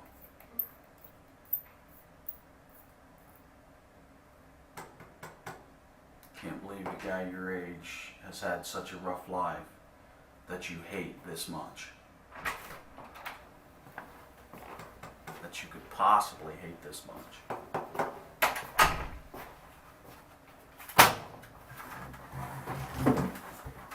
Totally have a hard time believing it. Matthew, still not talking? I take it that you're not. Well, you knew who is talking? Sarah. Your girlfriend, so you say. Although she doesn't see it that way. She's given us a lot of information, man. And you're okay with that? I was trying to give you the benefit of the doubt, but screw that. I guess I don't understand you at all. I don't understand the shit you did. He obviously didn't do it, or he would be telling us where the rest of them are. Gary, you're misunderstanding Matthew. I know exactly what he did. I don't know that you do, because he's, you'd think a guy that I guess gave a shit. Isn't that what you just said? Obviously you don't. You said. Well, you know what? You want to play this little game and act like a hard ass, okay? You don't want to tell us where Kody is, okay? You don't want to tell us where the girls are. Why don't you tell us how you killed the dog? Right in front of Sarah. You killed him. What'd you do with him? Matt, you didn't do that. I don't believe you've done that. Yeah, right in front of her. And she's tied up. Bound. Yeah. You're kidding me. What'd you do with the dog then? You didn't do that, did you, Matt? You don't give a shit about the families. That's fine. About the dog.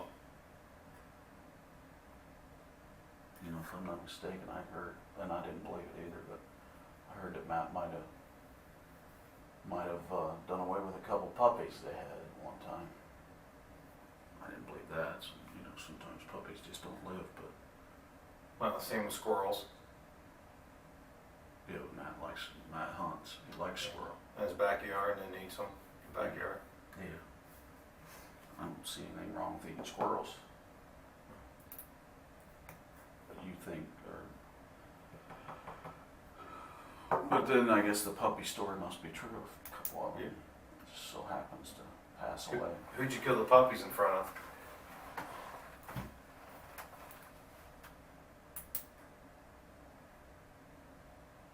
You know, I guess I'm a little confused. You know, you tell people Sarah's your girlfriend, but yet you keep her tied up, you abuse her, you take her dog, and you torture and kill the dog right in front of Sarah. Days before that, you kill the family.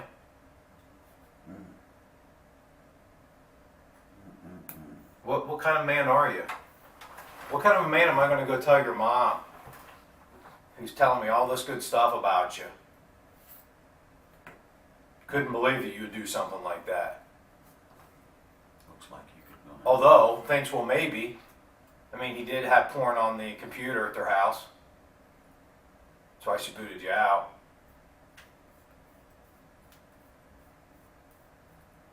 That don't Steal all the time, steal their tools. That's why they booted you out. make- Seriously. Matt. I mean, I spent, well, it's 12 o'clock. All this time in here thinking you was a good guy and you was going to help me out. Matt, you destroyed many families. Many families. Like you're an animal. You destroyed them. And you know what? I got a family member coming into the lobby. They just called.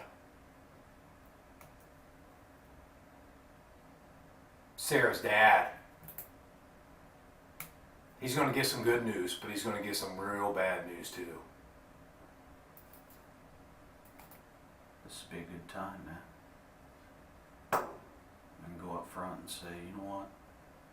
I don't even have to say it took 3 hours for Matthew to man up. Say where the rest of them's at. But Matthew, don't think we'll ever find him, I think, maybe. I think maybe that's it. Yeah, we'll find them. I guarantee you that. Think we'll find him, Matthew? If this is just a game, you're going to lose. I'll tell you right now. You will lose. That bathroom was bad. Boy, it was a bad scene in the bathroom. You didn't get to see that. Well, I heard you probably spent a lot of time in the bathroom. Spent extremely a lot of time in the bathroom. A lot of time in some vehicles. A lot of time in the living room. Hallways, bathroom, master bedroom, Sarah's bedroom. Sarah's bedroom didn't look like it. Sarah, the girlfriend? Yeah, I didn't know Sarah was a girlfriend, but she must have been. Maybe that's why his heart's broken, I don't know. Doesn't have a heart. I don't know, he just said it was broken. I think Matt was starting to starting to feel a little sad and feel a little sympathy for the family, But then he took him a little nap there and must have reverted back to, I don't know, another personality. Because obviously he's not really caring now. Everybody changes their feelings, I certainly have. Yeah, I can see that. Listening to a 13-year-old girl telling me what the heck he did, man.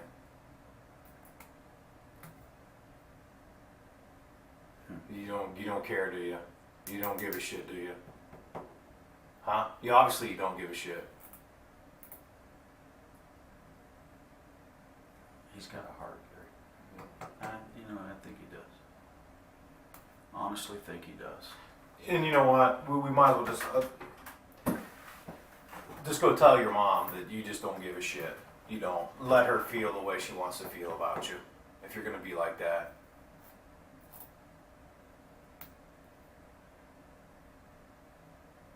That's incredible. Listen to her and what she said so far, and she's just beginning. Yeah.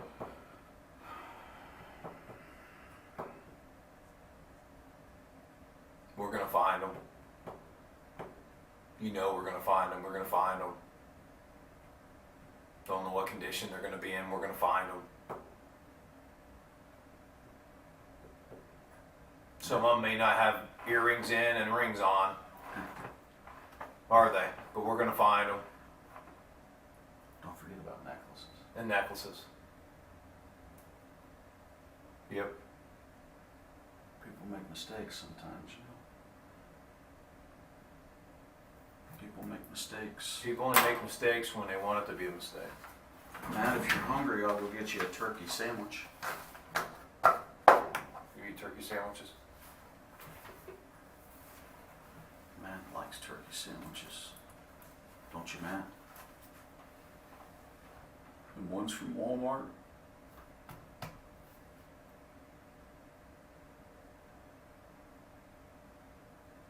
Matt, you think God's gonna forgive you?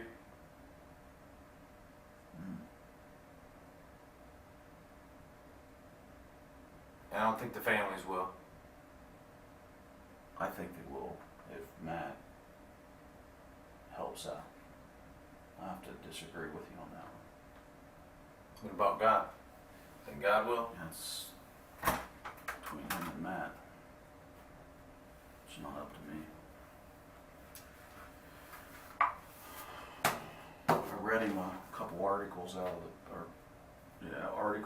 paper. And that's when I first, before the beginning, when you said he was tearing up, which I didn't really get, but I think Matt actually started to see what I was talking about this whole time about the family actually, wanting their family back. But when he looked me in the eyes a couple times, I suppose the way Kody looked at him when, last time he saw him. Probably the way Tina and Stephanie looked at him last time they saw him. Sarah, when she's being abused and he's killing the dog in front of her. He couldn't. He wouldn't have done that, would you, Matthew?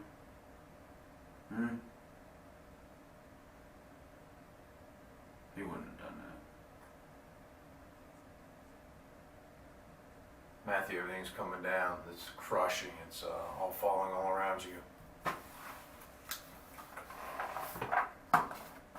I don't know if he was crying because he had remorse, or he's crying because he got caught. No, I think he actually feels bad about what he done. He actually does. He's just he's not sure what he wants to say because he's, number one, Matt. I figured out Matt when he wasn't here. Matt's a guy that likes to be in control. I think things went bad for Matt a few days ago, worse than what he thought was going to happen. And then it snowballed. Just got bigger and bigger and bigger. And Matt was able to get back in control of of controlling, not control of himself, but he was able to get back into controlling a situation. And we just actually talked about that before you come in. I talked about it. He listened, I think. But I explained to Matt that thought he was in control until this morning. And he may or may not have known that we was coming. But I made him understand that spending 3 days in a crime scene would make a person know that, you know, hey, if you make one mistake, you're going to make many more mistakes. And Matt made a few mistakes. Matt made some mistakes that I'm sure he thought would never get him caught. But I think Matt was having a bad day on November the 10th, Wednesday. I think Matt was having an extremely bad day. And I think Matt knows that a couple times between Wednesday and today, he was very close to being caught. I think that happened. And then Matt got a rude awakening this morning, and he lost his control again. Then we come in here, obviously, and Matt's back at doing it again. So, I think Matt's got some control issues. He likes to be in charge. He wants to be in command. I'm beginning to think that you're right, that he might not care about people. Well, But you know, that's all right. I kind of look at it a little bit differently. I kind of look like this is a game to him. This whole thing's a game. Well, it has to be a guy that can sit there that long with his eyes closed and wishing we would go away. Maybe he's pouting because he realized Yeah. it's like poker. He's out. He's got to fold.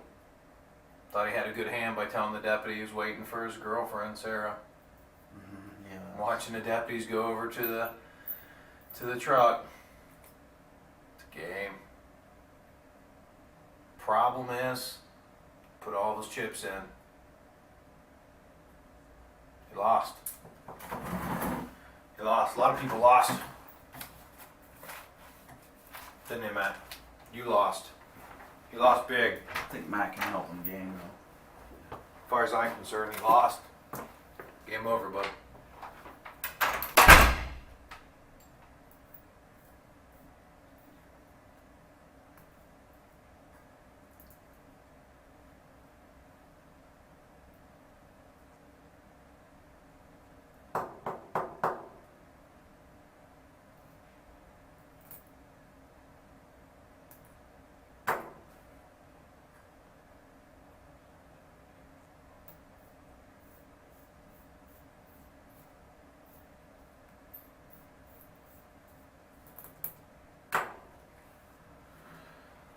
Well, Matt, don't sound like Gary's on your side anymore.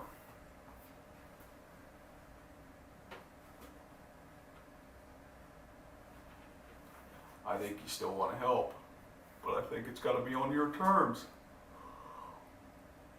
And obviously, this is your terms. Sitting there with your eyes closed, acting like you're asleep, but they're still blinking. I don't know if you are so infatuated about what had happened and us continuously bringing up and asking you where Kody, Tina, Stephanie are, that you're just running that over in your head and that's somehow exciting you. I'm not really sure. I have no idea if that's what's going on in your head, but I have a feeling that you think that you'll just stay that way, and maybe that'll be a defense for you. I don't know. Probably saw that on TV or something.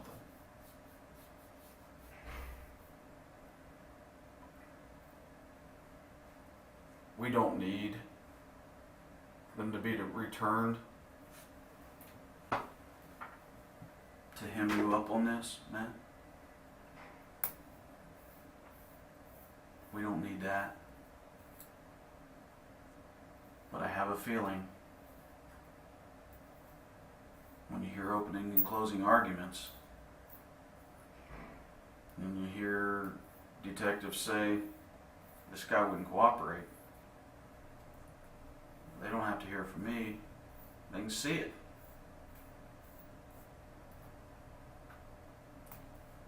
But I guess this is a time for you to control the situation. It's totally up to you. I've given you all kinds of reasons to tell me where they're at. But you obviously are not ready for that, Matt. I don't know. Maybe someday you'll be ready.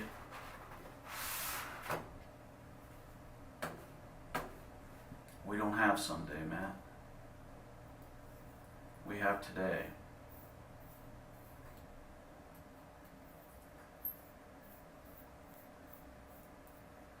Today is the day. Today is the day to get it off your chest. A little bit ago you was pulling your shirt off. Must have been hot. Unlike Gary, I don't believe that you have no feelings. You wouldn't have been pulling your shirt off because you was hot if things wasn't bothering you. And you and I both know it's bothering you. It's totally bothering you.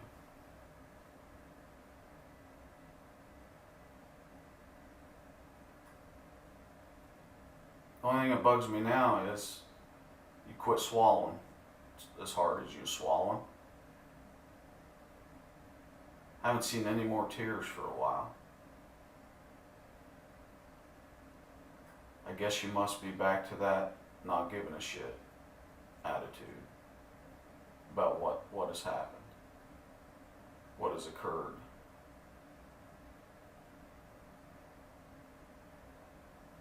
One thing I'll give you. You've done it right and made the news. You have definitely made the news. Well, you haven't today. But you will. And I hope that the first line that the sheriff puts in his media release is no cooperation, lack of cooperation. No emotion.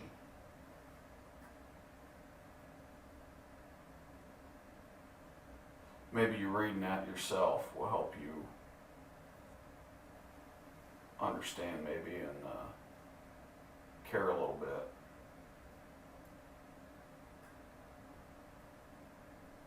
You'll make the front page. Matthew Hoffman, they'll give an age, probably your address, Mount Vernon, Ohio, yada yada yada. Somewhere in it will be, well, they'll put their own spin on it about what kind of person you are. That won't be put out in the news release, but I'm sure they'll figure it out. Guy doesn't care about getting people their belongings back, family back, loved ones back. Kind of hard to believe, Matt, that there's a guy like you in little old Mount Vernon, Ohio. But I figured we'd find somebody one day. It's the kind of stuff you read about in the news, you know?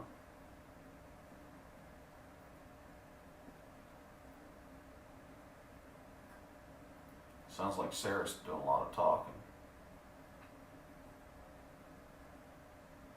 which is not really good for you.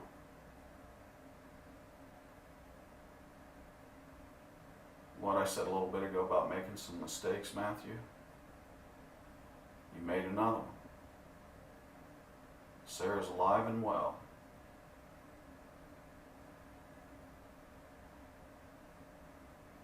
Alive and well.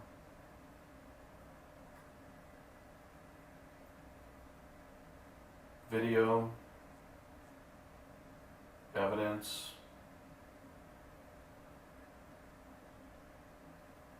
it all means a lot, Matthew.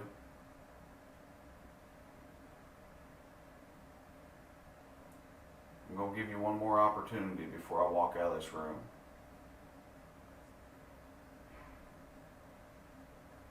To tell me where I can go get Kody, Tina, and Stephanie. One more opportunity. So when I walk out, I've got to call the prosecutor's office. And they're going to want to know how this interview went. I'm going to tell them it started at 8:57 or whatever Gary said. And it continued on. And the only thing we got out of you was a couple tears and some hand signals that your heart's broken. And we've tried to ask you what it meant. We've tried to tell you, get it off your chest.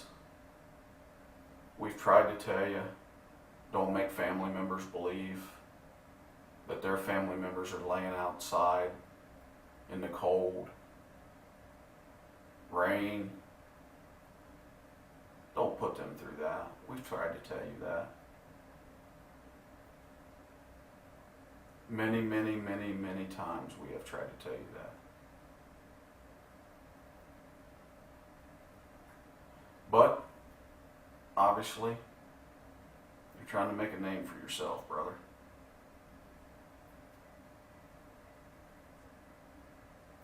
So I'm trying to give you an opportunity here to maybe change public perception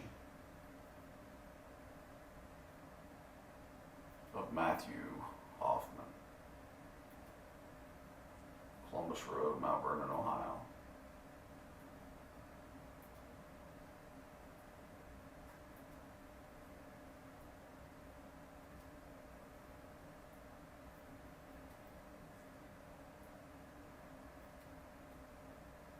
Nobody had to die, Matt. Nobody. Especially a 10-year-old kid. 10-year-old kid. Hadn't even got his life started. All he had in life was playing Xbox, watching a few movies on TV.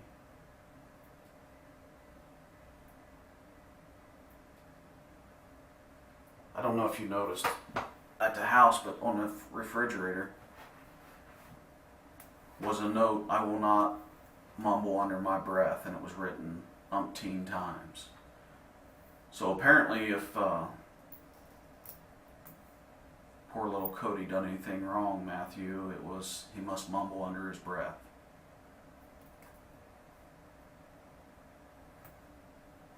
That don't sound like a reason to me to not let him come home.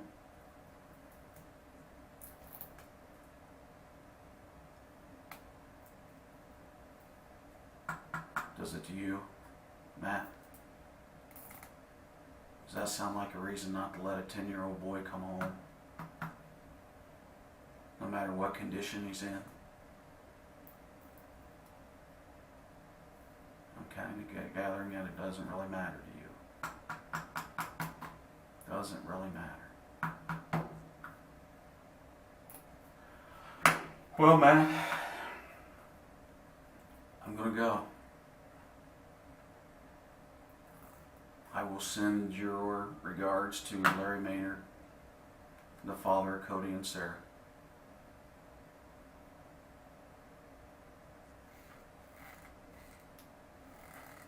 The parents of Tina Herrmann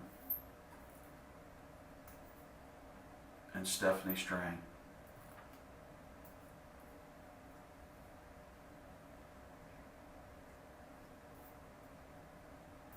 I'll let them know that you apparently wasn't involved because you sat there asleep the entire time, or acting like you was asleep the entire time that I interviewed you.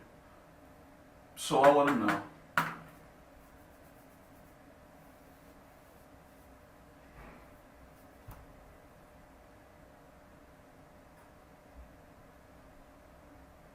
you have anything to say before I leave, Matt?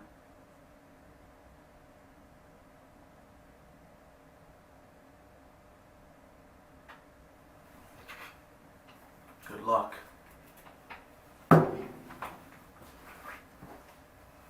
You're gonna think you won when I walk out the door, but you haven't. Just understand that, okay?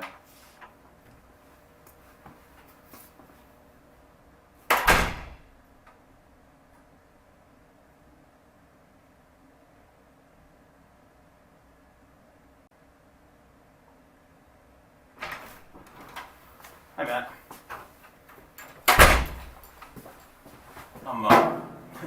I'm Joe Dietz. I'm a special agent with the Ohio Criminal Investigation.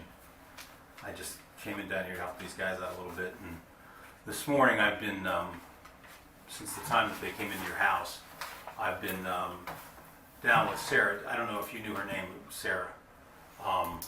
But I've been down kind of trying to take care of Sarah, helping her down at the hospital, getting the, examination and all that stuff done. Getting her story, trying to kind of look after her because, it's obviously been a little tough, for her. I mean, obviously you have some feelings for her and I understand that. We don't always get the opportunity to express those feelings the way we would want to, and I'm sure that you didn't see this coming, to a close the way it did. But she seems to be doing okay. And, we're doing everything we can to kind of help her understand what's happened, at least, as much as we know it at this point. Yeah, it's obviously going to be, a bit rough for her, and she had some questions that I wasn't able to answer, but I just wanted to, kind of come in and chat with you a little bit about it. I understand from what they told me. I haven't been here. I just got here, but they said that you haven't really had anything to say about anything, and I can understand that because, well, shit. I mean, it's the whole thing's probably pretty overwhelming. I don't know at what point you would have. I mean, I don't know really if this is something that kind of happened, on its own, or something that you planned part of it and then it kind of one thing rolled into another. But I told her that I would try and, at least talk with you and see if we could get a couple of answers. One of her big concerns, Matt, I know you don't want to be responsive, and that's cool. I mean, you talk or don't talk. It's up to you, obviously. You've been pretty good at it here for a while, but I mean, I know you can hear me unless you're able to somehow, tune in stereo for somewhere. So if you wouldn't mind, just for the sake of, being able to have some eye contact. I mean, I know you opened your eyes and listened to me for the first few minutes. I wonder if you wouldn't mind just give me that courtesy while I'm trying to talk to you. I appreciate that. Thank you. Anyway, one of the things that the toughest part in talking with you this morning, and I'm really being straight up with you. I don't know what the other guys have done, but I mean, obviously it's their job to come in here and try and, get you to talk and, tell them, what's going on. But the toughest part for me with Sarah this morning was, she keeps asking me about her mom and her brother. I told them that, we're hopeful. She said that when she talked to you about it, you would kind of not, respond, say like, well, don't ask me about that, or don't worry about that, or don't bring that up, or whatever. But I obviously from this point onward, things are going to be different, okay, for her life and for your life. I mean, I'm not trying to kid you or give you some line of bullshit. I mean, you know that. You're not stupid. I'm trying to figure out is how we can, and I don't really know how easy this would be in terms of her, but how we can try and minimize some of this damage. And I think one of the ways to do that is to just be able to kind of bring this uncertainty in terms of her family to a close as soon as we can. And, that would mean, I mean, if you have any feelings for her at all, that if we could just handle this issue, I mean, I think she probably knows what's happened, but you know how it is. you always hold out hope, you know, that some miracle's going to happen, that everybody's okay. I mean, unfortunately, she said that she, you know, from the things she heard while she was in the house, you know, so the noise is coming from the bathroom and that stuff. And I think she said that you said you had hit her brother in the head, I think is what she said. I mean, she has reason to think the worst. And obviously, I mean, you know, we all think that they're dead. But the concern would just be that the longer she has to kind of ride this roller coaster of uncertainty, wondering what's happened, if she could have done anything, and all that whole package, the worse it's going to be for her. It's not really going to make much difference in your case. I guess showing a little bit of compassion in terms of her, you know, would certainly not be a bad thing, you know, from your perspective. But I mean, you know, it's not going to change the circumstances here. You know, again, I'm not going to try and come in here and give you some bullshit story about, oh, this will be, you know, a real good thing. It's going to change. I mean, they are what they are. You know, at the point where we came into your house today and you know, found her down in the basement, I mean, you know, the situation's pretty much, you know, as it is. But I'm just trying to figure, is there a way, if I don't know how you're, you know, over the period of just a few days, a relationship can develop, it can change. I mean, a lot of things can go on. And obviously there's been, if we're talking Wednesday, this is Sunday, over this period of, you know, 3-4 days, you know, intensely being close to one another, having her being very dependent on you for everything, and you being able to provide for her, you know, while she was there, you know, things can change. The guys that are at the scene said that, and you can correct me if I'm wrong here, but what they said was they found a Canon camera down there that had some photos of her, I guess, when she was playing softball or something. So obviously, you know, if you were taking pictures of her without anybody knowing about it and you didn't know her, you must have had some feelings for her. You must have been attracted to her in some way. And you know, you didn't kill her. I mean, you know, you took her to your place and were keeping her there and looking after her.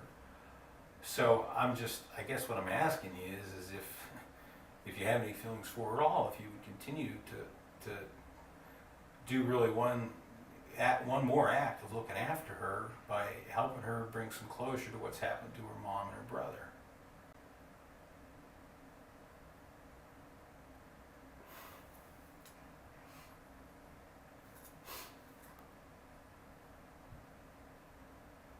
Almost there.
Matt, the last thing that I want to do is put words in your mouth.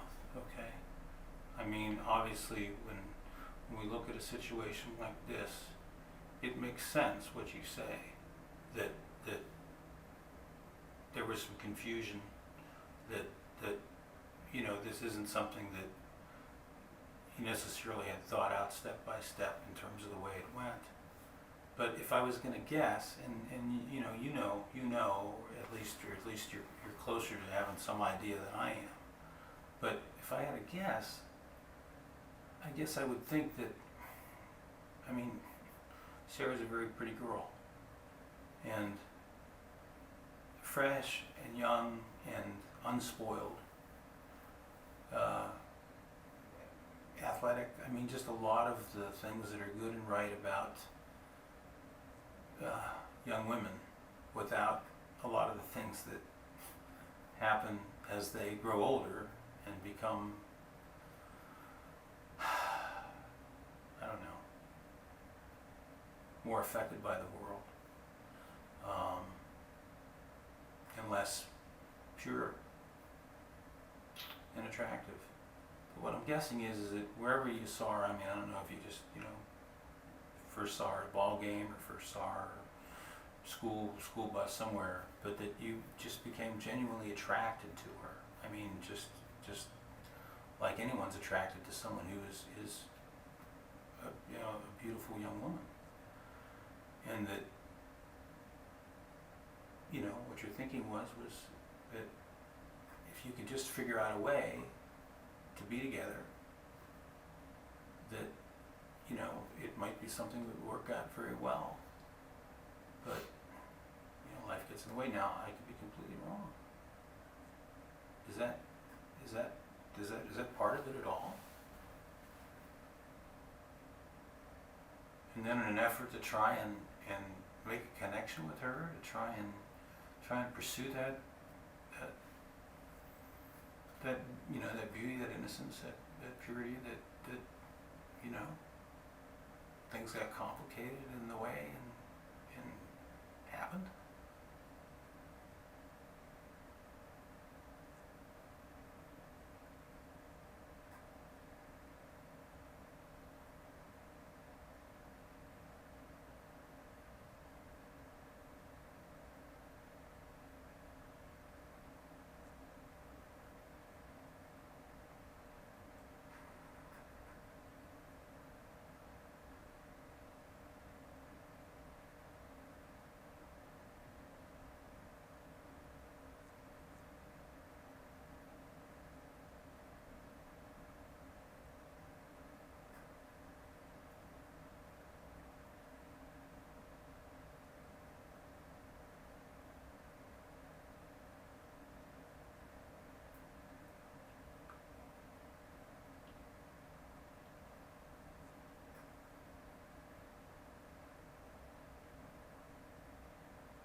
You spoke to me. Okay? Obviously, there's some desire on your part to try and explain, even if it's just to explain a lack of understanding.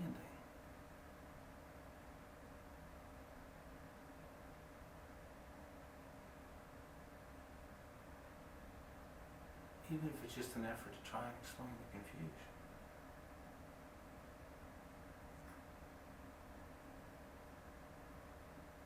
But I mean, just shutting it out isn't going to help you find any answers.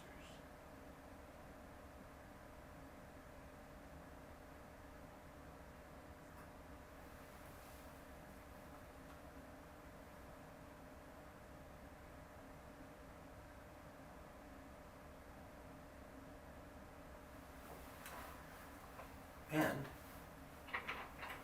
if Sarah matters to you at all,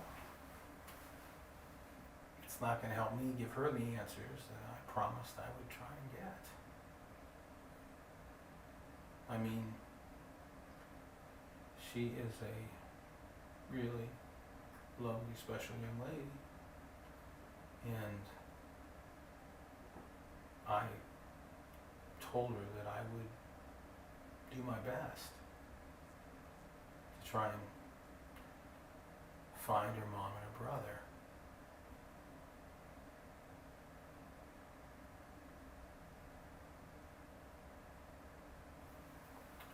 Now, if you didn't care about her,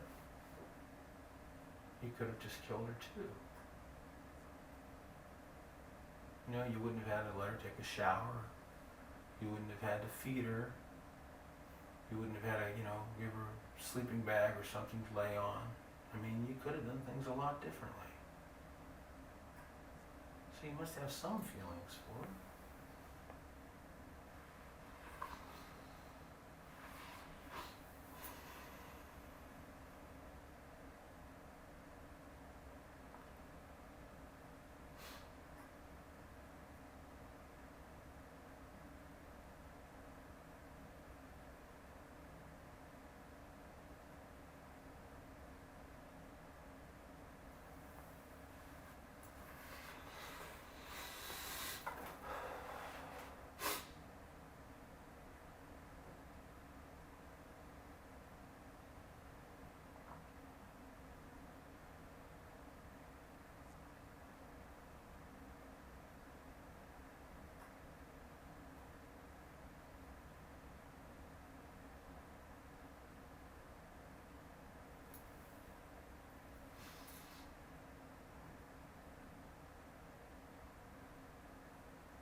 I can't tell you anything because I don't know.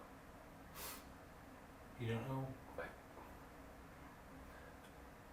knew I must have done something wrong.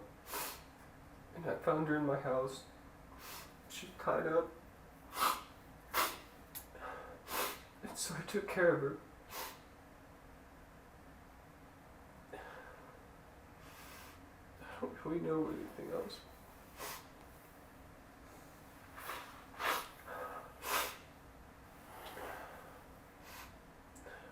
So I was trying to figure out what had happened.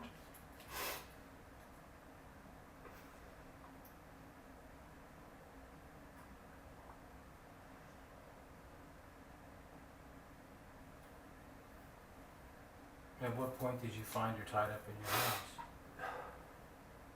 Thursday. Thursday. Did you ask her? Did you speak with her about, what happened? How did you get here? Anything like that? She said I'd done it. I figured I had done something I didn't know. I just could try to put pieces together. Did you recognize her as someone that you had seen before, and did you realize that this is a person you'd seen before that now was in your house, or I don't know didn't her. make that connection? You don't know her? I mean, I'm just asking because they were the pictures on the camera and they weren't taken, at the time that this happened, so I was just wondering if you, in other words, if it was someone you knew and then, wow, how did you get here in my house?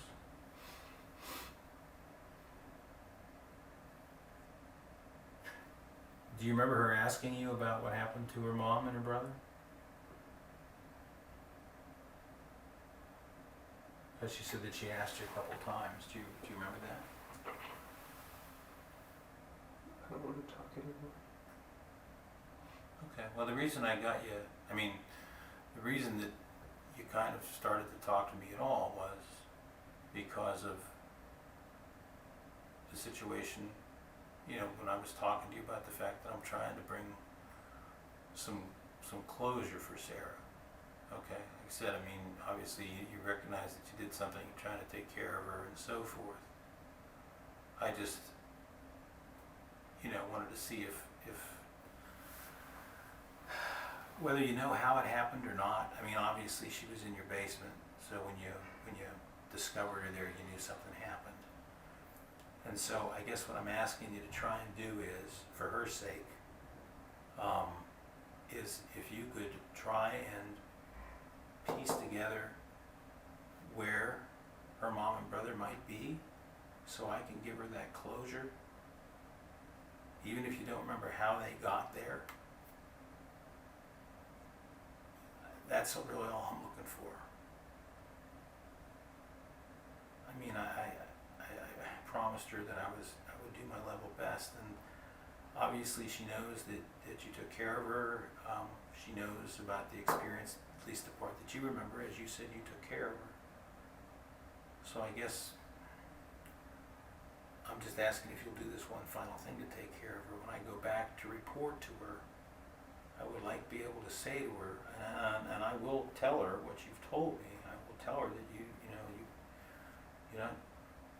confused and you're not really quite sure about how things happened as they did. But I would really like to be able to tell her that in talking with you and telling you how important it was to her to know what happened to her mom and brother, to find them, so at least she knows she's able to start that closure and healing, although obviously it'll take some time. I'd like the last thing I tell her about that to be that you, in an effort to try and do that final act of kindness for her, just help us find them. If you don't remember what happened or how it happened, if you could just help us find them, so that I can go tell her that, that you did that for her as best as you were able. I don't have to be able to tell her that you understood it all or knew how it happened or even recalled it.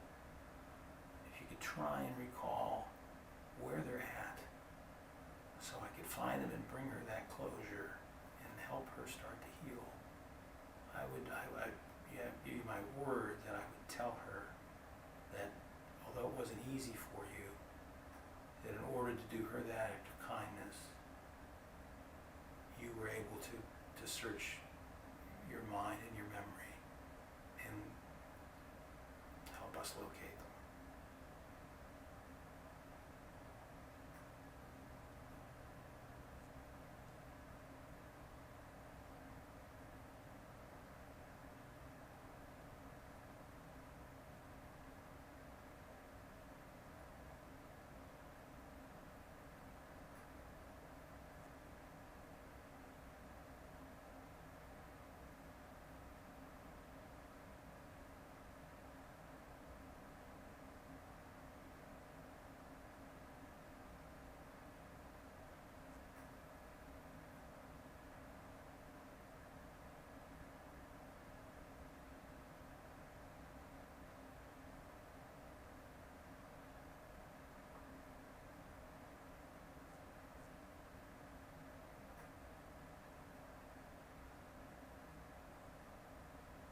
Sometimes in this world, in spite of whatever wrong we may have done, we have the opportunity to do something right for someone that we care about.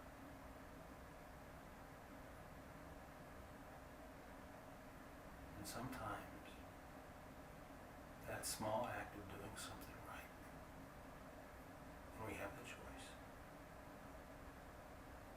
no matter what comes after, can make all the difference.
Dear Lord, I ask you to look after Matthew,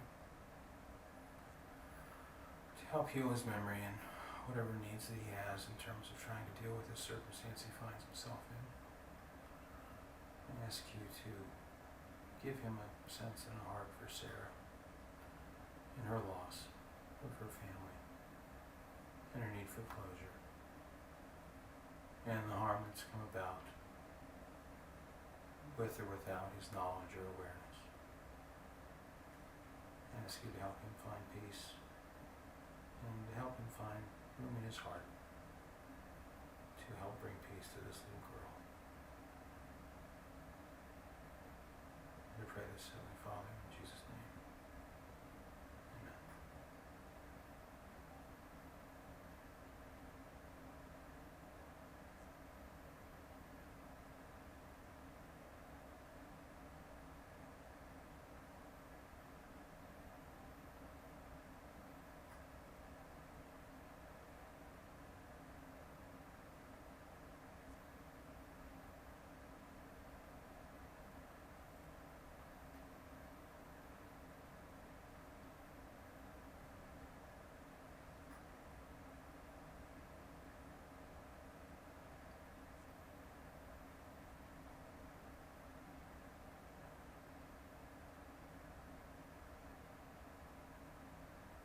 Tom, it's Joe.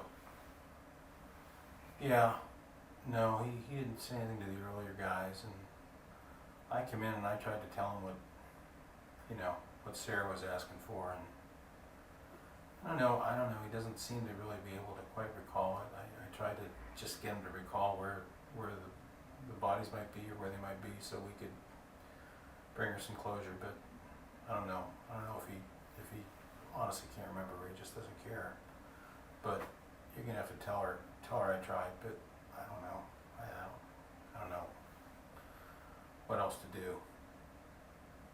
Yeah. Yeah. I know.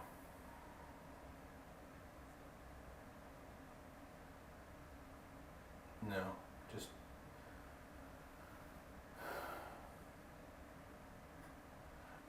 tell her that, I tried to ask on her behalf, but I don't know. I don't know, maybe he doesn't believe me. I don't know. Maybe he thinks that I'm just trying to run some kind of scam on him. I don't know, but I don't know what else to do. He's clearly in control here. And I can't make him talk. I can't make him talk. So, yeah. No, tell her. No, just tell her.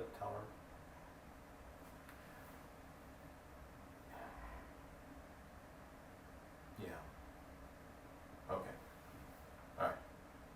Thanks. Tell her I'll try and call her after I get done with a couple of things I got to do here. Okay. All right. Thanks. Bye.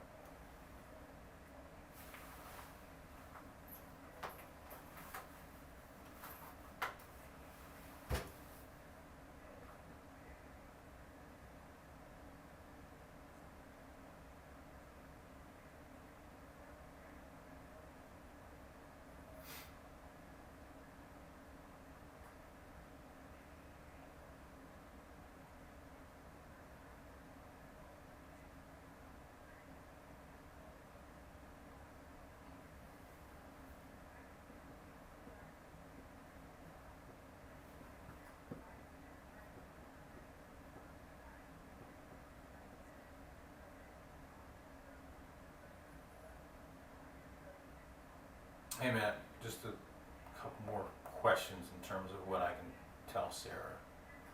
What do you want me to tell her in terms of, I don't know. She obviously was having conversation, was involved with you back and forth over the last several days. So she has a much better appreciation for how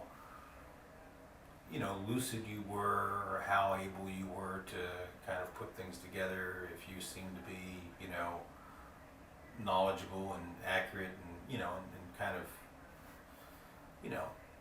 comfortable with her conversationally, and to know what was going on and to answer her questions in a way that, indicated you knew what was going on. So when I talk to her, if I say to her, well, he just kind of had this vacant thing going on and said he was confused and didn't really understand and didn't remember, she's going to know. I don't know, because this is the first I've ever spoken to you. But she's going to know, based on the experience you had with you over the last 3 or 4 days, whether or not that's the truth or whether that's something else. Okay? So I guess what I'm asking you for is, can you tell me what to tell her?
just asking you a simple question and answer here. Just tell me what to tell her, okay? Give me something that, if you can't tell me where her mom and brother are, just give me something to tell her that she might accept.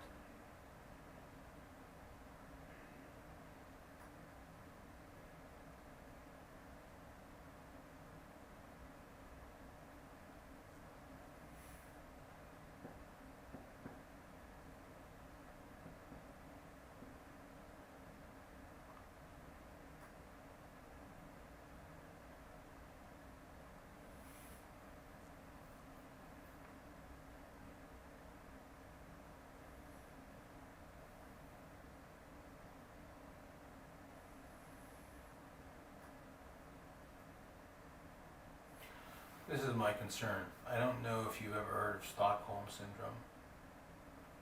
It's where when people are held captive by others over a period of time because they become reliant on that other person for food, water, hygiene, whatever they need. I mean, they basically have only one connection for everything that they need, and it's that other person. So even though the other person has taken them hostage or kidnapped them or whatever they've done to make them dependent on them, they start to identify with that other person because it's the only person that's doing anything for them. In spite of the negatives, the only person they have that's caring for them in any way. They're either by themselves and isolated, or this person is caring for them, feeding them, bathing them, showing them affection, whatever it might be. They start to identify with those people.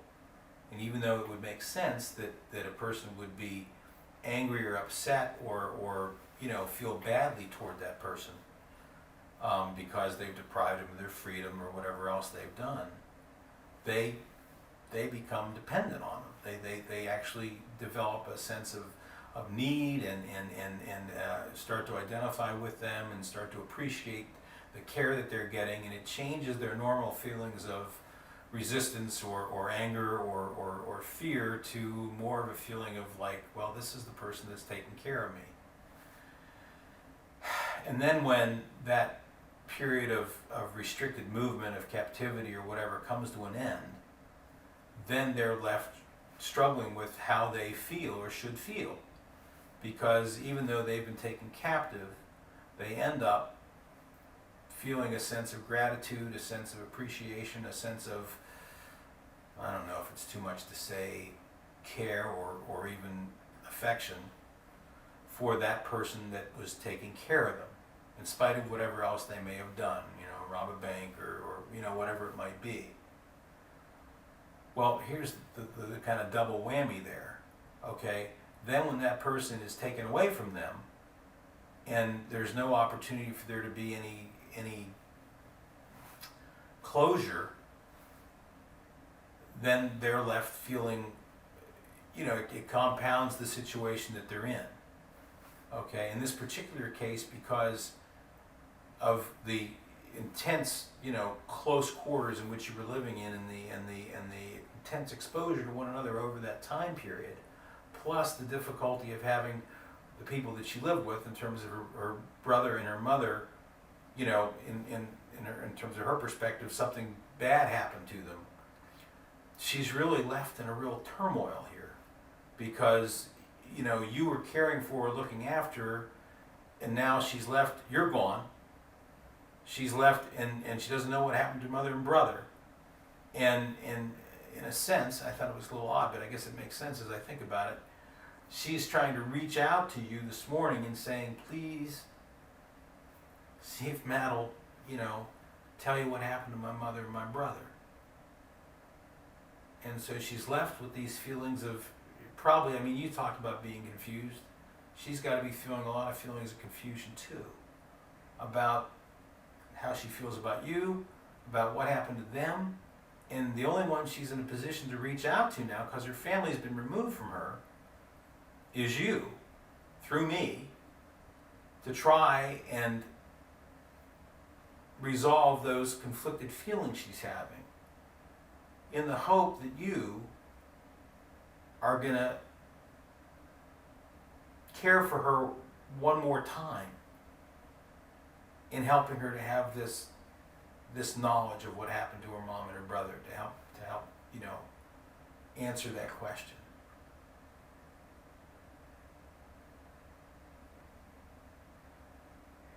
I mean, you're not a dummy. You may have heard of this thing before, but I mean, it's a true, valid circumstance that occurs, and it's occurred here in Sarah.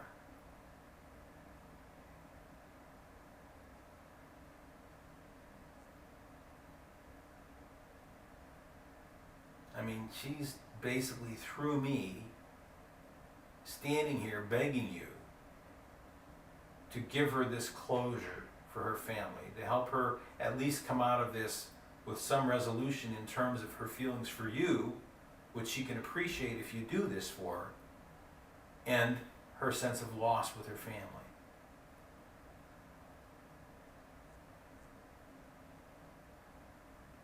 So I'm just hoping you can find it in your heart, not for me, not really even for you, but for her, to do this.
Yeah, Tom.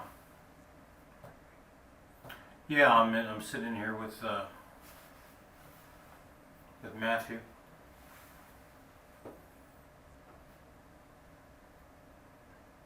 Matthew.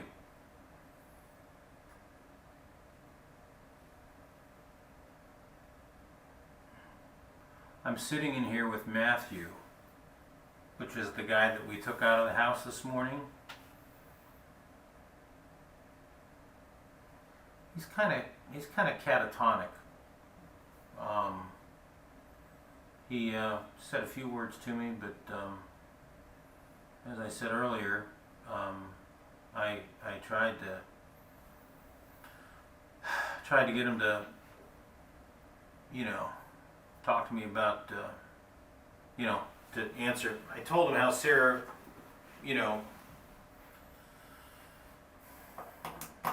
Sarah was wanting to find out what happened to her mother and brother, but he's just not having it. Says that he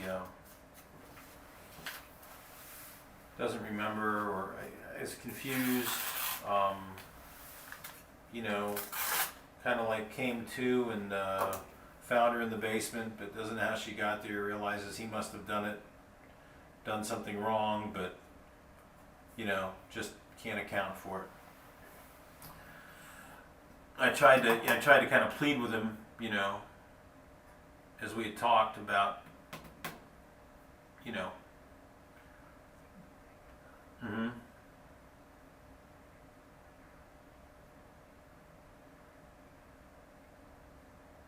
Mm-hmm. Right. Mm-hmm.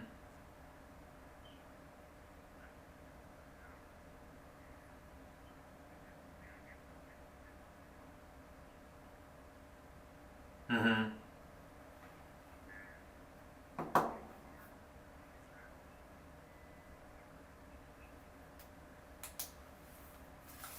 Mm-hmm. Yeah. Right. Okay. Yeah, we did have that. Um, mm-hmm. Mm-hmm. Mm-hmm. Yeah. Right. Yeah. I've been telling him. I've been telling him. That was the only thing that got him to talk at all. And I thought that maybe he did have some feelings for her. But he was in here for 4 hours, and didn't say a word. And then I started talking to him about Sarah, and that I just spent pretty much that same amount of time with her, and he opened his eyes, and we talked a little bit. I tried to make some suggestions, without putting words in his mouth, and he just he really didn't talk for very long, and I told him. I said, even if he doesn't remember or chooses not to remember or whatever, what happened, if he could just steer us in the right direction as to where they are, that would bring her some peace and closure. But he just, it's just not, I don't know, he doesn't care, I guess. I explained to her that, her feelings for him are very confused because of the amount of time she spent with him and was, dependent on him. Kind of like a Stockholm syndrome thing. And yeah, and he just, I don't know. They've been talking to him for 4 hours, so I don't know if he just doesn't believe me or whatever, but I wish that I could. Yeah, I tried to, and I'm just not, Well, no, as I said, and I think he has genuine feelings for her, or else he wouldn't. He says he found her in the basement. And then he cared for her and provided for her, and obviously, based on what she told us, he has feelings for her. But I just don't know. I don't know what the. I don't know. I don't know if that's just bull. Maybe he was just in it. Maybe he doesn't. Maybe he was just in it for the sex and what he could get out of her, and he was just going to kill her too when he got done. I don't know. But I mean, there's a contradiction in the difference between, you know, obviously admiring her from afar via the camera and the photos, and caring for her once he got her, you know, down in the basement, and the obvious physical affection that he showed her, and the way he's conducting himself now. And the part that I don't get is, if, and I didn't really discuss this with him, but I mean, he's sitting here, he can hear me. I don't really understand why, if he in effect, you know, doesn't really know what's going on, he's confused, he can't remember. I mean, that indicates that this isn't just some kind of scam that he's trying to pull off here to minimize his involvement. That indicates that he genuinely, you know, doesn't have those feelings, or doesn't have that memory. But if that's the case, I you know, when I talked with you earlier, I told him that. And now, you know, I mean, he didn't even respond to it. So I don't know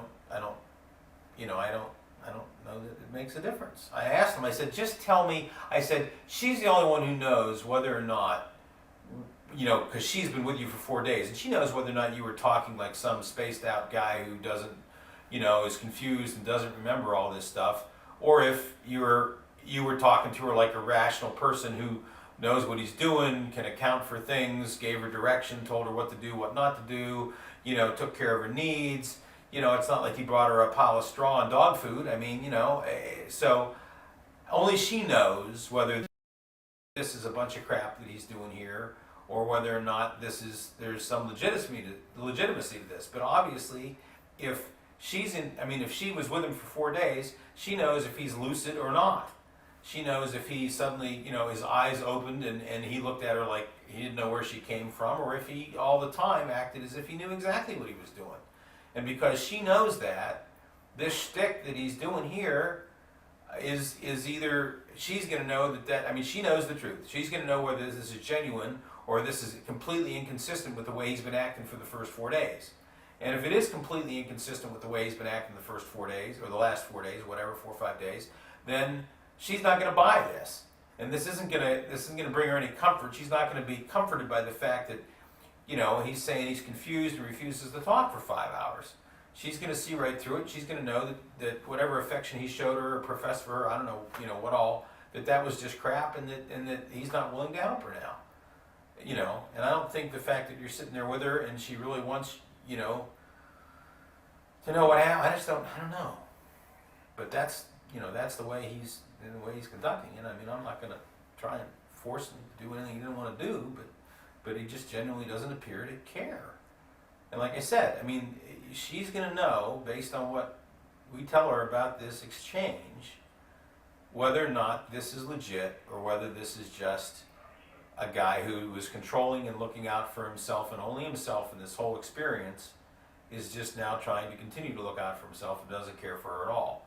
My only concern is obviously that her trying to deal with this experience and to deal with the feelings she has for him as a result of being locked up with him for 4 or 5 days, it's just going to compound the circumstances in the situation that she's in. I mean, I'm not asking him to explain anything about in terms of what happened, in terms of what he did, why he did, what he planned, didn't plan. I'm just asking him to try and come up with a location where the bodies are. I mean, it's not like it's a secret about what happened. We were over there. We saw the blood in the bathroom. We know what happened. It's not going to make the case any better or any worse. It's just a matter of, you know, him trying to do a little something for her. But again, I've put it 16 different ways, and it just, you know, maybe he doesn't believe me. I don't know. But you know, it's just, I mean, he's just refusing to be of help. And I don't think telling her again that you know, she really wants him to help solve this is I don't know. I mean, like I said, he's sitting right here. He's hearing everything I'm saying. He's not volunteering anything, and I don't know what else to tell him. I've tried. I don't know what all they told him today. You know, I don't know how many different ways they try to encourage him to talk to them. But I got one angle here, and that's just that little girl who touched my heart this morning. And I know you've been with her long enough that she's probably touched yours too. And I don't know how else to try and, you know, she's lost her mother and her brother. She's been tied up you know, and you know, held captive for 4 or 5 days. She's got this mixed bag of emotions about this guy, and I don't know, you know, I don't know what else to try and do to find out whether or not he has any genuine feelings for her or not. But at this point, it just seems like, you know, he's not willing to consider her feelings, and he's just, you know, gonna do his own thing. So I don't know what else to tell him. But just tell her that, you know, as I said earlier, that I've tried to minimize what I need from him. I've tried to emphasize the good it would do her. I've tried to emphasize, you know, if he cares about her, and you know, and how difficult time she's having, and everything else. And you know, I even told him, I said, you know, if this is the last thing you can do for her, I even asked him to just help me to try and explain to her why he's, you know, to give me something to tell her, you know, so I could, if he's not willing to tell us where they are and help her that way, if he's just trying to give her something so she might. But of course the thing is he can't tell her that he can't tell her something now that is not genuine with the way he's been treating her for the last 4 or 5 days. I mean, that's the problem. He can't try and suddenly, you know, do this Jekyll and Hyde thing where he was one way to her for this last intensive period of emotional dependency they had on one another, and now all of a sudden, you know, come across as some completely different person because the circumstances have changed. She's gonna know. I don't know. I wasn't there. I just know what she's told me, but she's gonna know, and she's not gonna. It's not gonna do her any good to hear this thing. But I don't, you know, I don't know. I guess I don't know. I guess we just can't. I guess this is not going to be of any help to her. But you know, like I said, that's what I got. You know, I'll give him a couple more minutes, and then I'm done. I'll leave him my number, and if he has a change of heart, or you know, has a dream about her, or somehow somebody reaches out and touches him, you know, he can call me, and you know, maybe we can go from there. But that's about all I got. Tell her I'm sorry. I I tried as best I could without trying to do anything improper, you know, or you know, outside the boundaries of what, you know, what we're allowed to do. But I just you know, I just can't. I mean, he's just not willing to do anything. Okay. Tell her I'll try and stop by and see her later. Okay? Okay, Tom, thanks. Bye.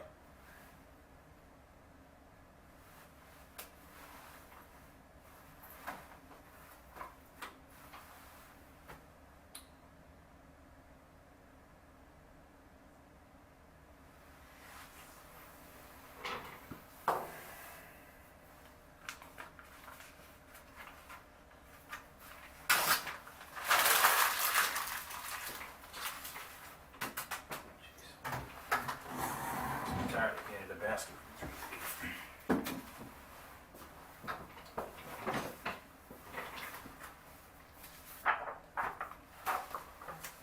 Okay, Matt. Here's my number. Come on, I ain't asleep. Here's my number. Don't make me reach over there to try and slide it in between your handcuffed hands. Matt. Matt, come on. You talk to me, okay? And see your movements. I mean, I know you. I mean, you know, just take the paper and stick it in your pocket. Okay? Matthew, I saw you move your lips, okay? I mean, I know you hear what I'm saying. Why are you playing this game?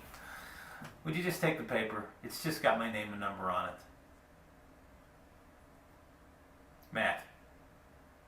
Matthew, I know you heard every word I said. Come on, just take the paper.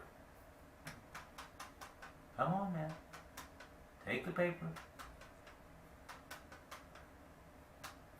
Matthew. Well, I haven't put it with your stuff away. And if you decide, if you change your mind, you have some time to think about this, you decide that you want to do the right thing in terms of Sarah, you know, the rest of it, you handle as you see fit. But if you decide you want to do the right thing in terms of Sarah, give me a call, okay? And I will tell her that you had a change of heart and decided that you maybe had feelings for her after all. Do you need to go to the bathroom or anything? Something to eat? Something more to drink?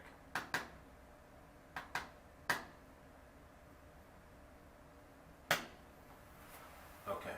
I think we're gonna get your penis swabbed, so it'll be a few minutes.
Hey, Matt, one last thought. I don't know how this works. I don't know exactly what's going on in your head. It's me, Joe, again. But I was just thinking, and I'm just throwing this out there because I don't know really what's going on in your head. And according to what you said, you don't really know what's going on in your head either. But on the outside chance, okay, and again, just like I said before with, I'm so tired, I can't remember her name, Sarah, just like I said before with Sarah, that only she knows, you know, based on the last 4 days, what was going on with you and what's legit and what's not. Okay, so it just occurred to me while we're sitting down there talking that if, and just bear with me a minute, I mean, don't get upset because I don't really know, okay, but if, okay, this is part of some kind of insanity defense or some kind of a thing you're trying to kind of act, you know, like I really don't know what happened and I just, you know, all that stuff you told me before. Okay, think about it this way.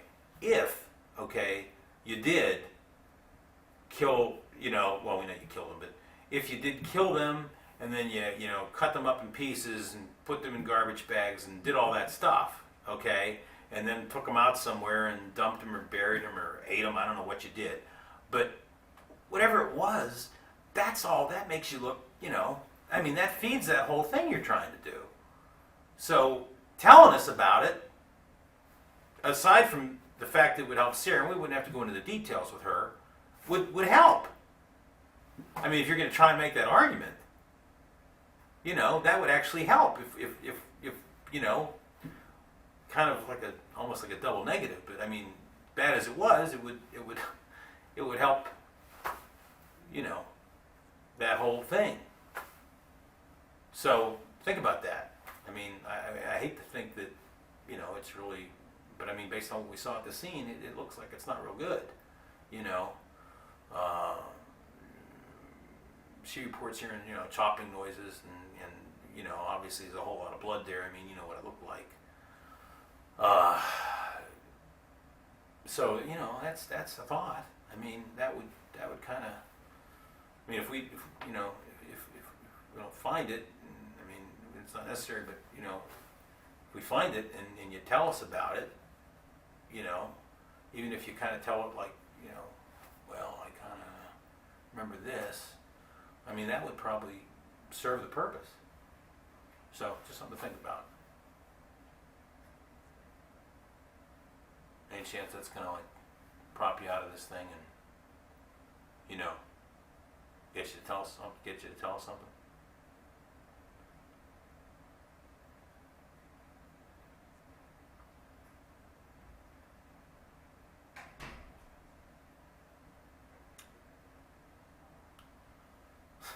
The problem is when you kind of sit there motionless all this time, and then you swallow or something, then I think that, you know, blink your eyes, I think that you're gonna say something.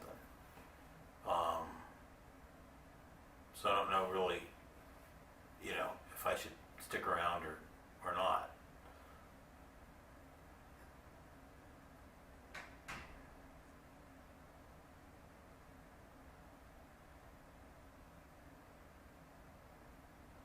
I gotta wait like 5 minutes the first time you said anything, so hard for me to know how long I should hang out here. Just give me a clue. I mean, say me the time. Say, okay, I'll tell you this, or I'm not going to say anything, so don't bother hanging around. What do you say?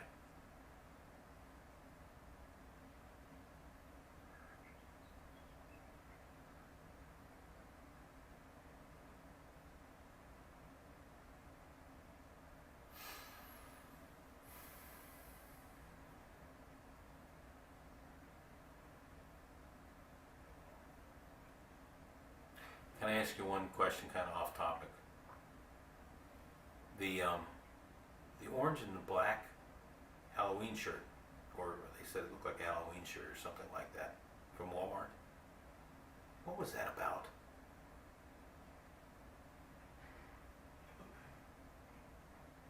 I'm just curious because it was kind of a little off topic. I mean, I can understand the sandwich if you're hungry, and I understood the other stuff, but I just wasn't quite sure about that shirt. Is it something that just caught your eye, you know, or did you have some purpose for it? Was it for Sarah?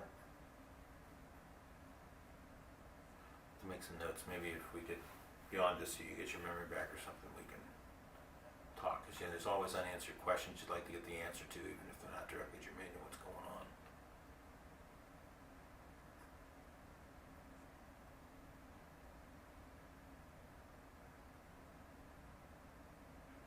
Do you have any pockets in that sweatshirt? Do you have like a little pouch in the front? You got pockets in your pants. Would you mind if I stuck this paper with my name on it in one of those pockets? I'm going to take it as a no, you wouldn't mind if you don't answer, okay? I'm not trying to upset you or anything. I'm just going to stick this in this pocket down here. Can you move your leg over a little bit? There's the information, okay, if you need it. Just in case you change your mind. Going out the door now.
Matthew, go ahead and stand up. Matthew, go ahead and stand up. Stand up. Get Stand up.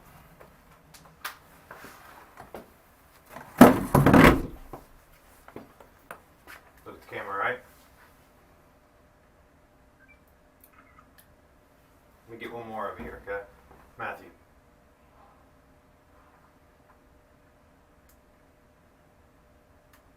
Takes a minute for it to be ready.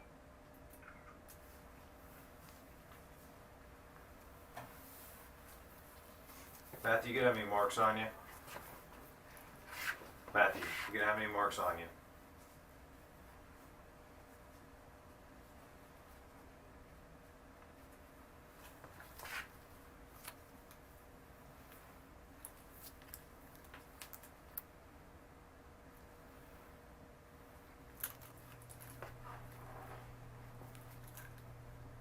Put your hands out straight, fingers out straight. Put your fingers out straight. Keep them like that.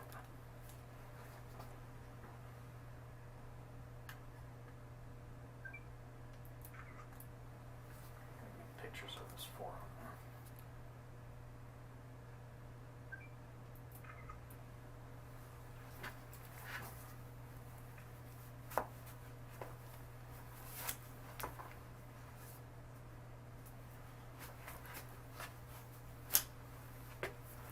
Put your arms up, straight up. Hold your arms straight up. Matthew, arms up.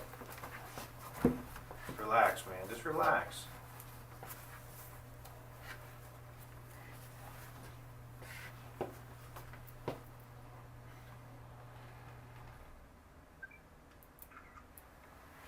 Turn around.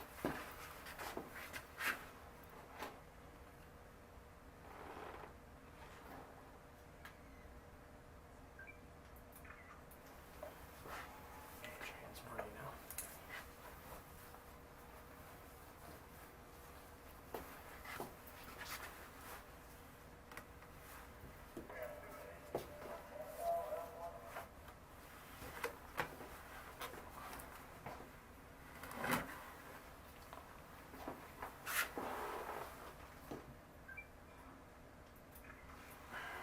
Turn around.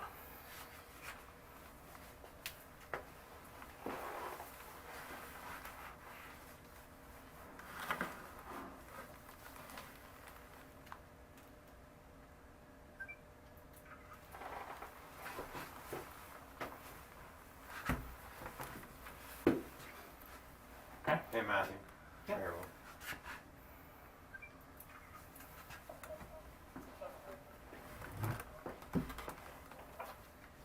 Alright. Here, Matthew, I'm Tony. Come on with me. I'll take you back over onto the jail side. Alright. I've got your hat. Anything else on you?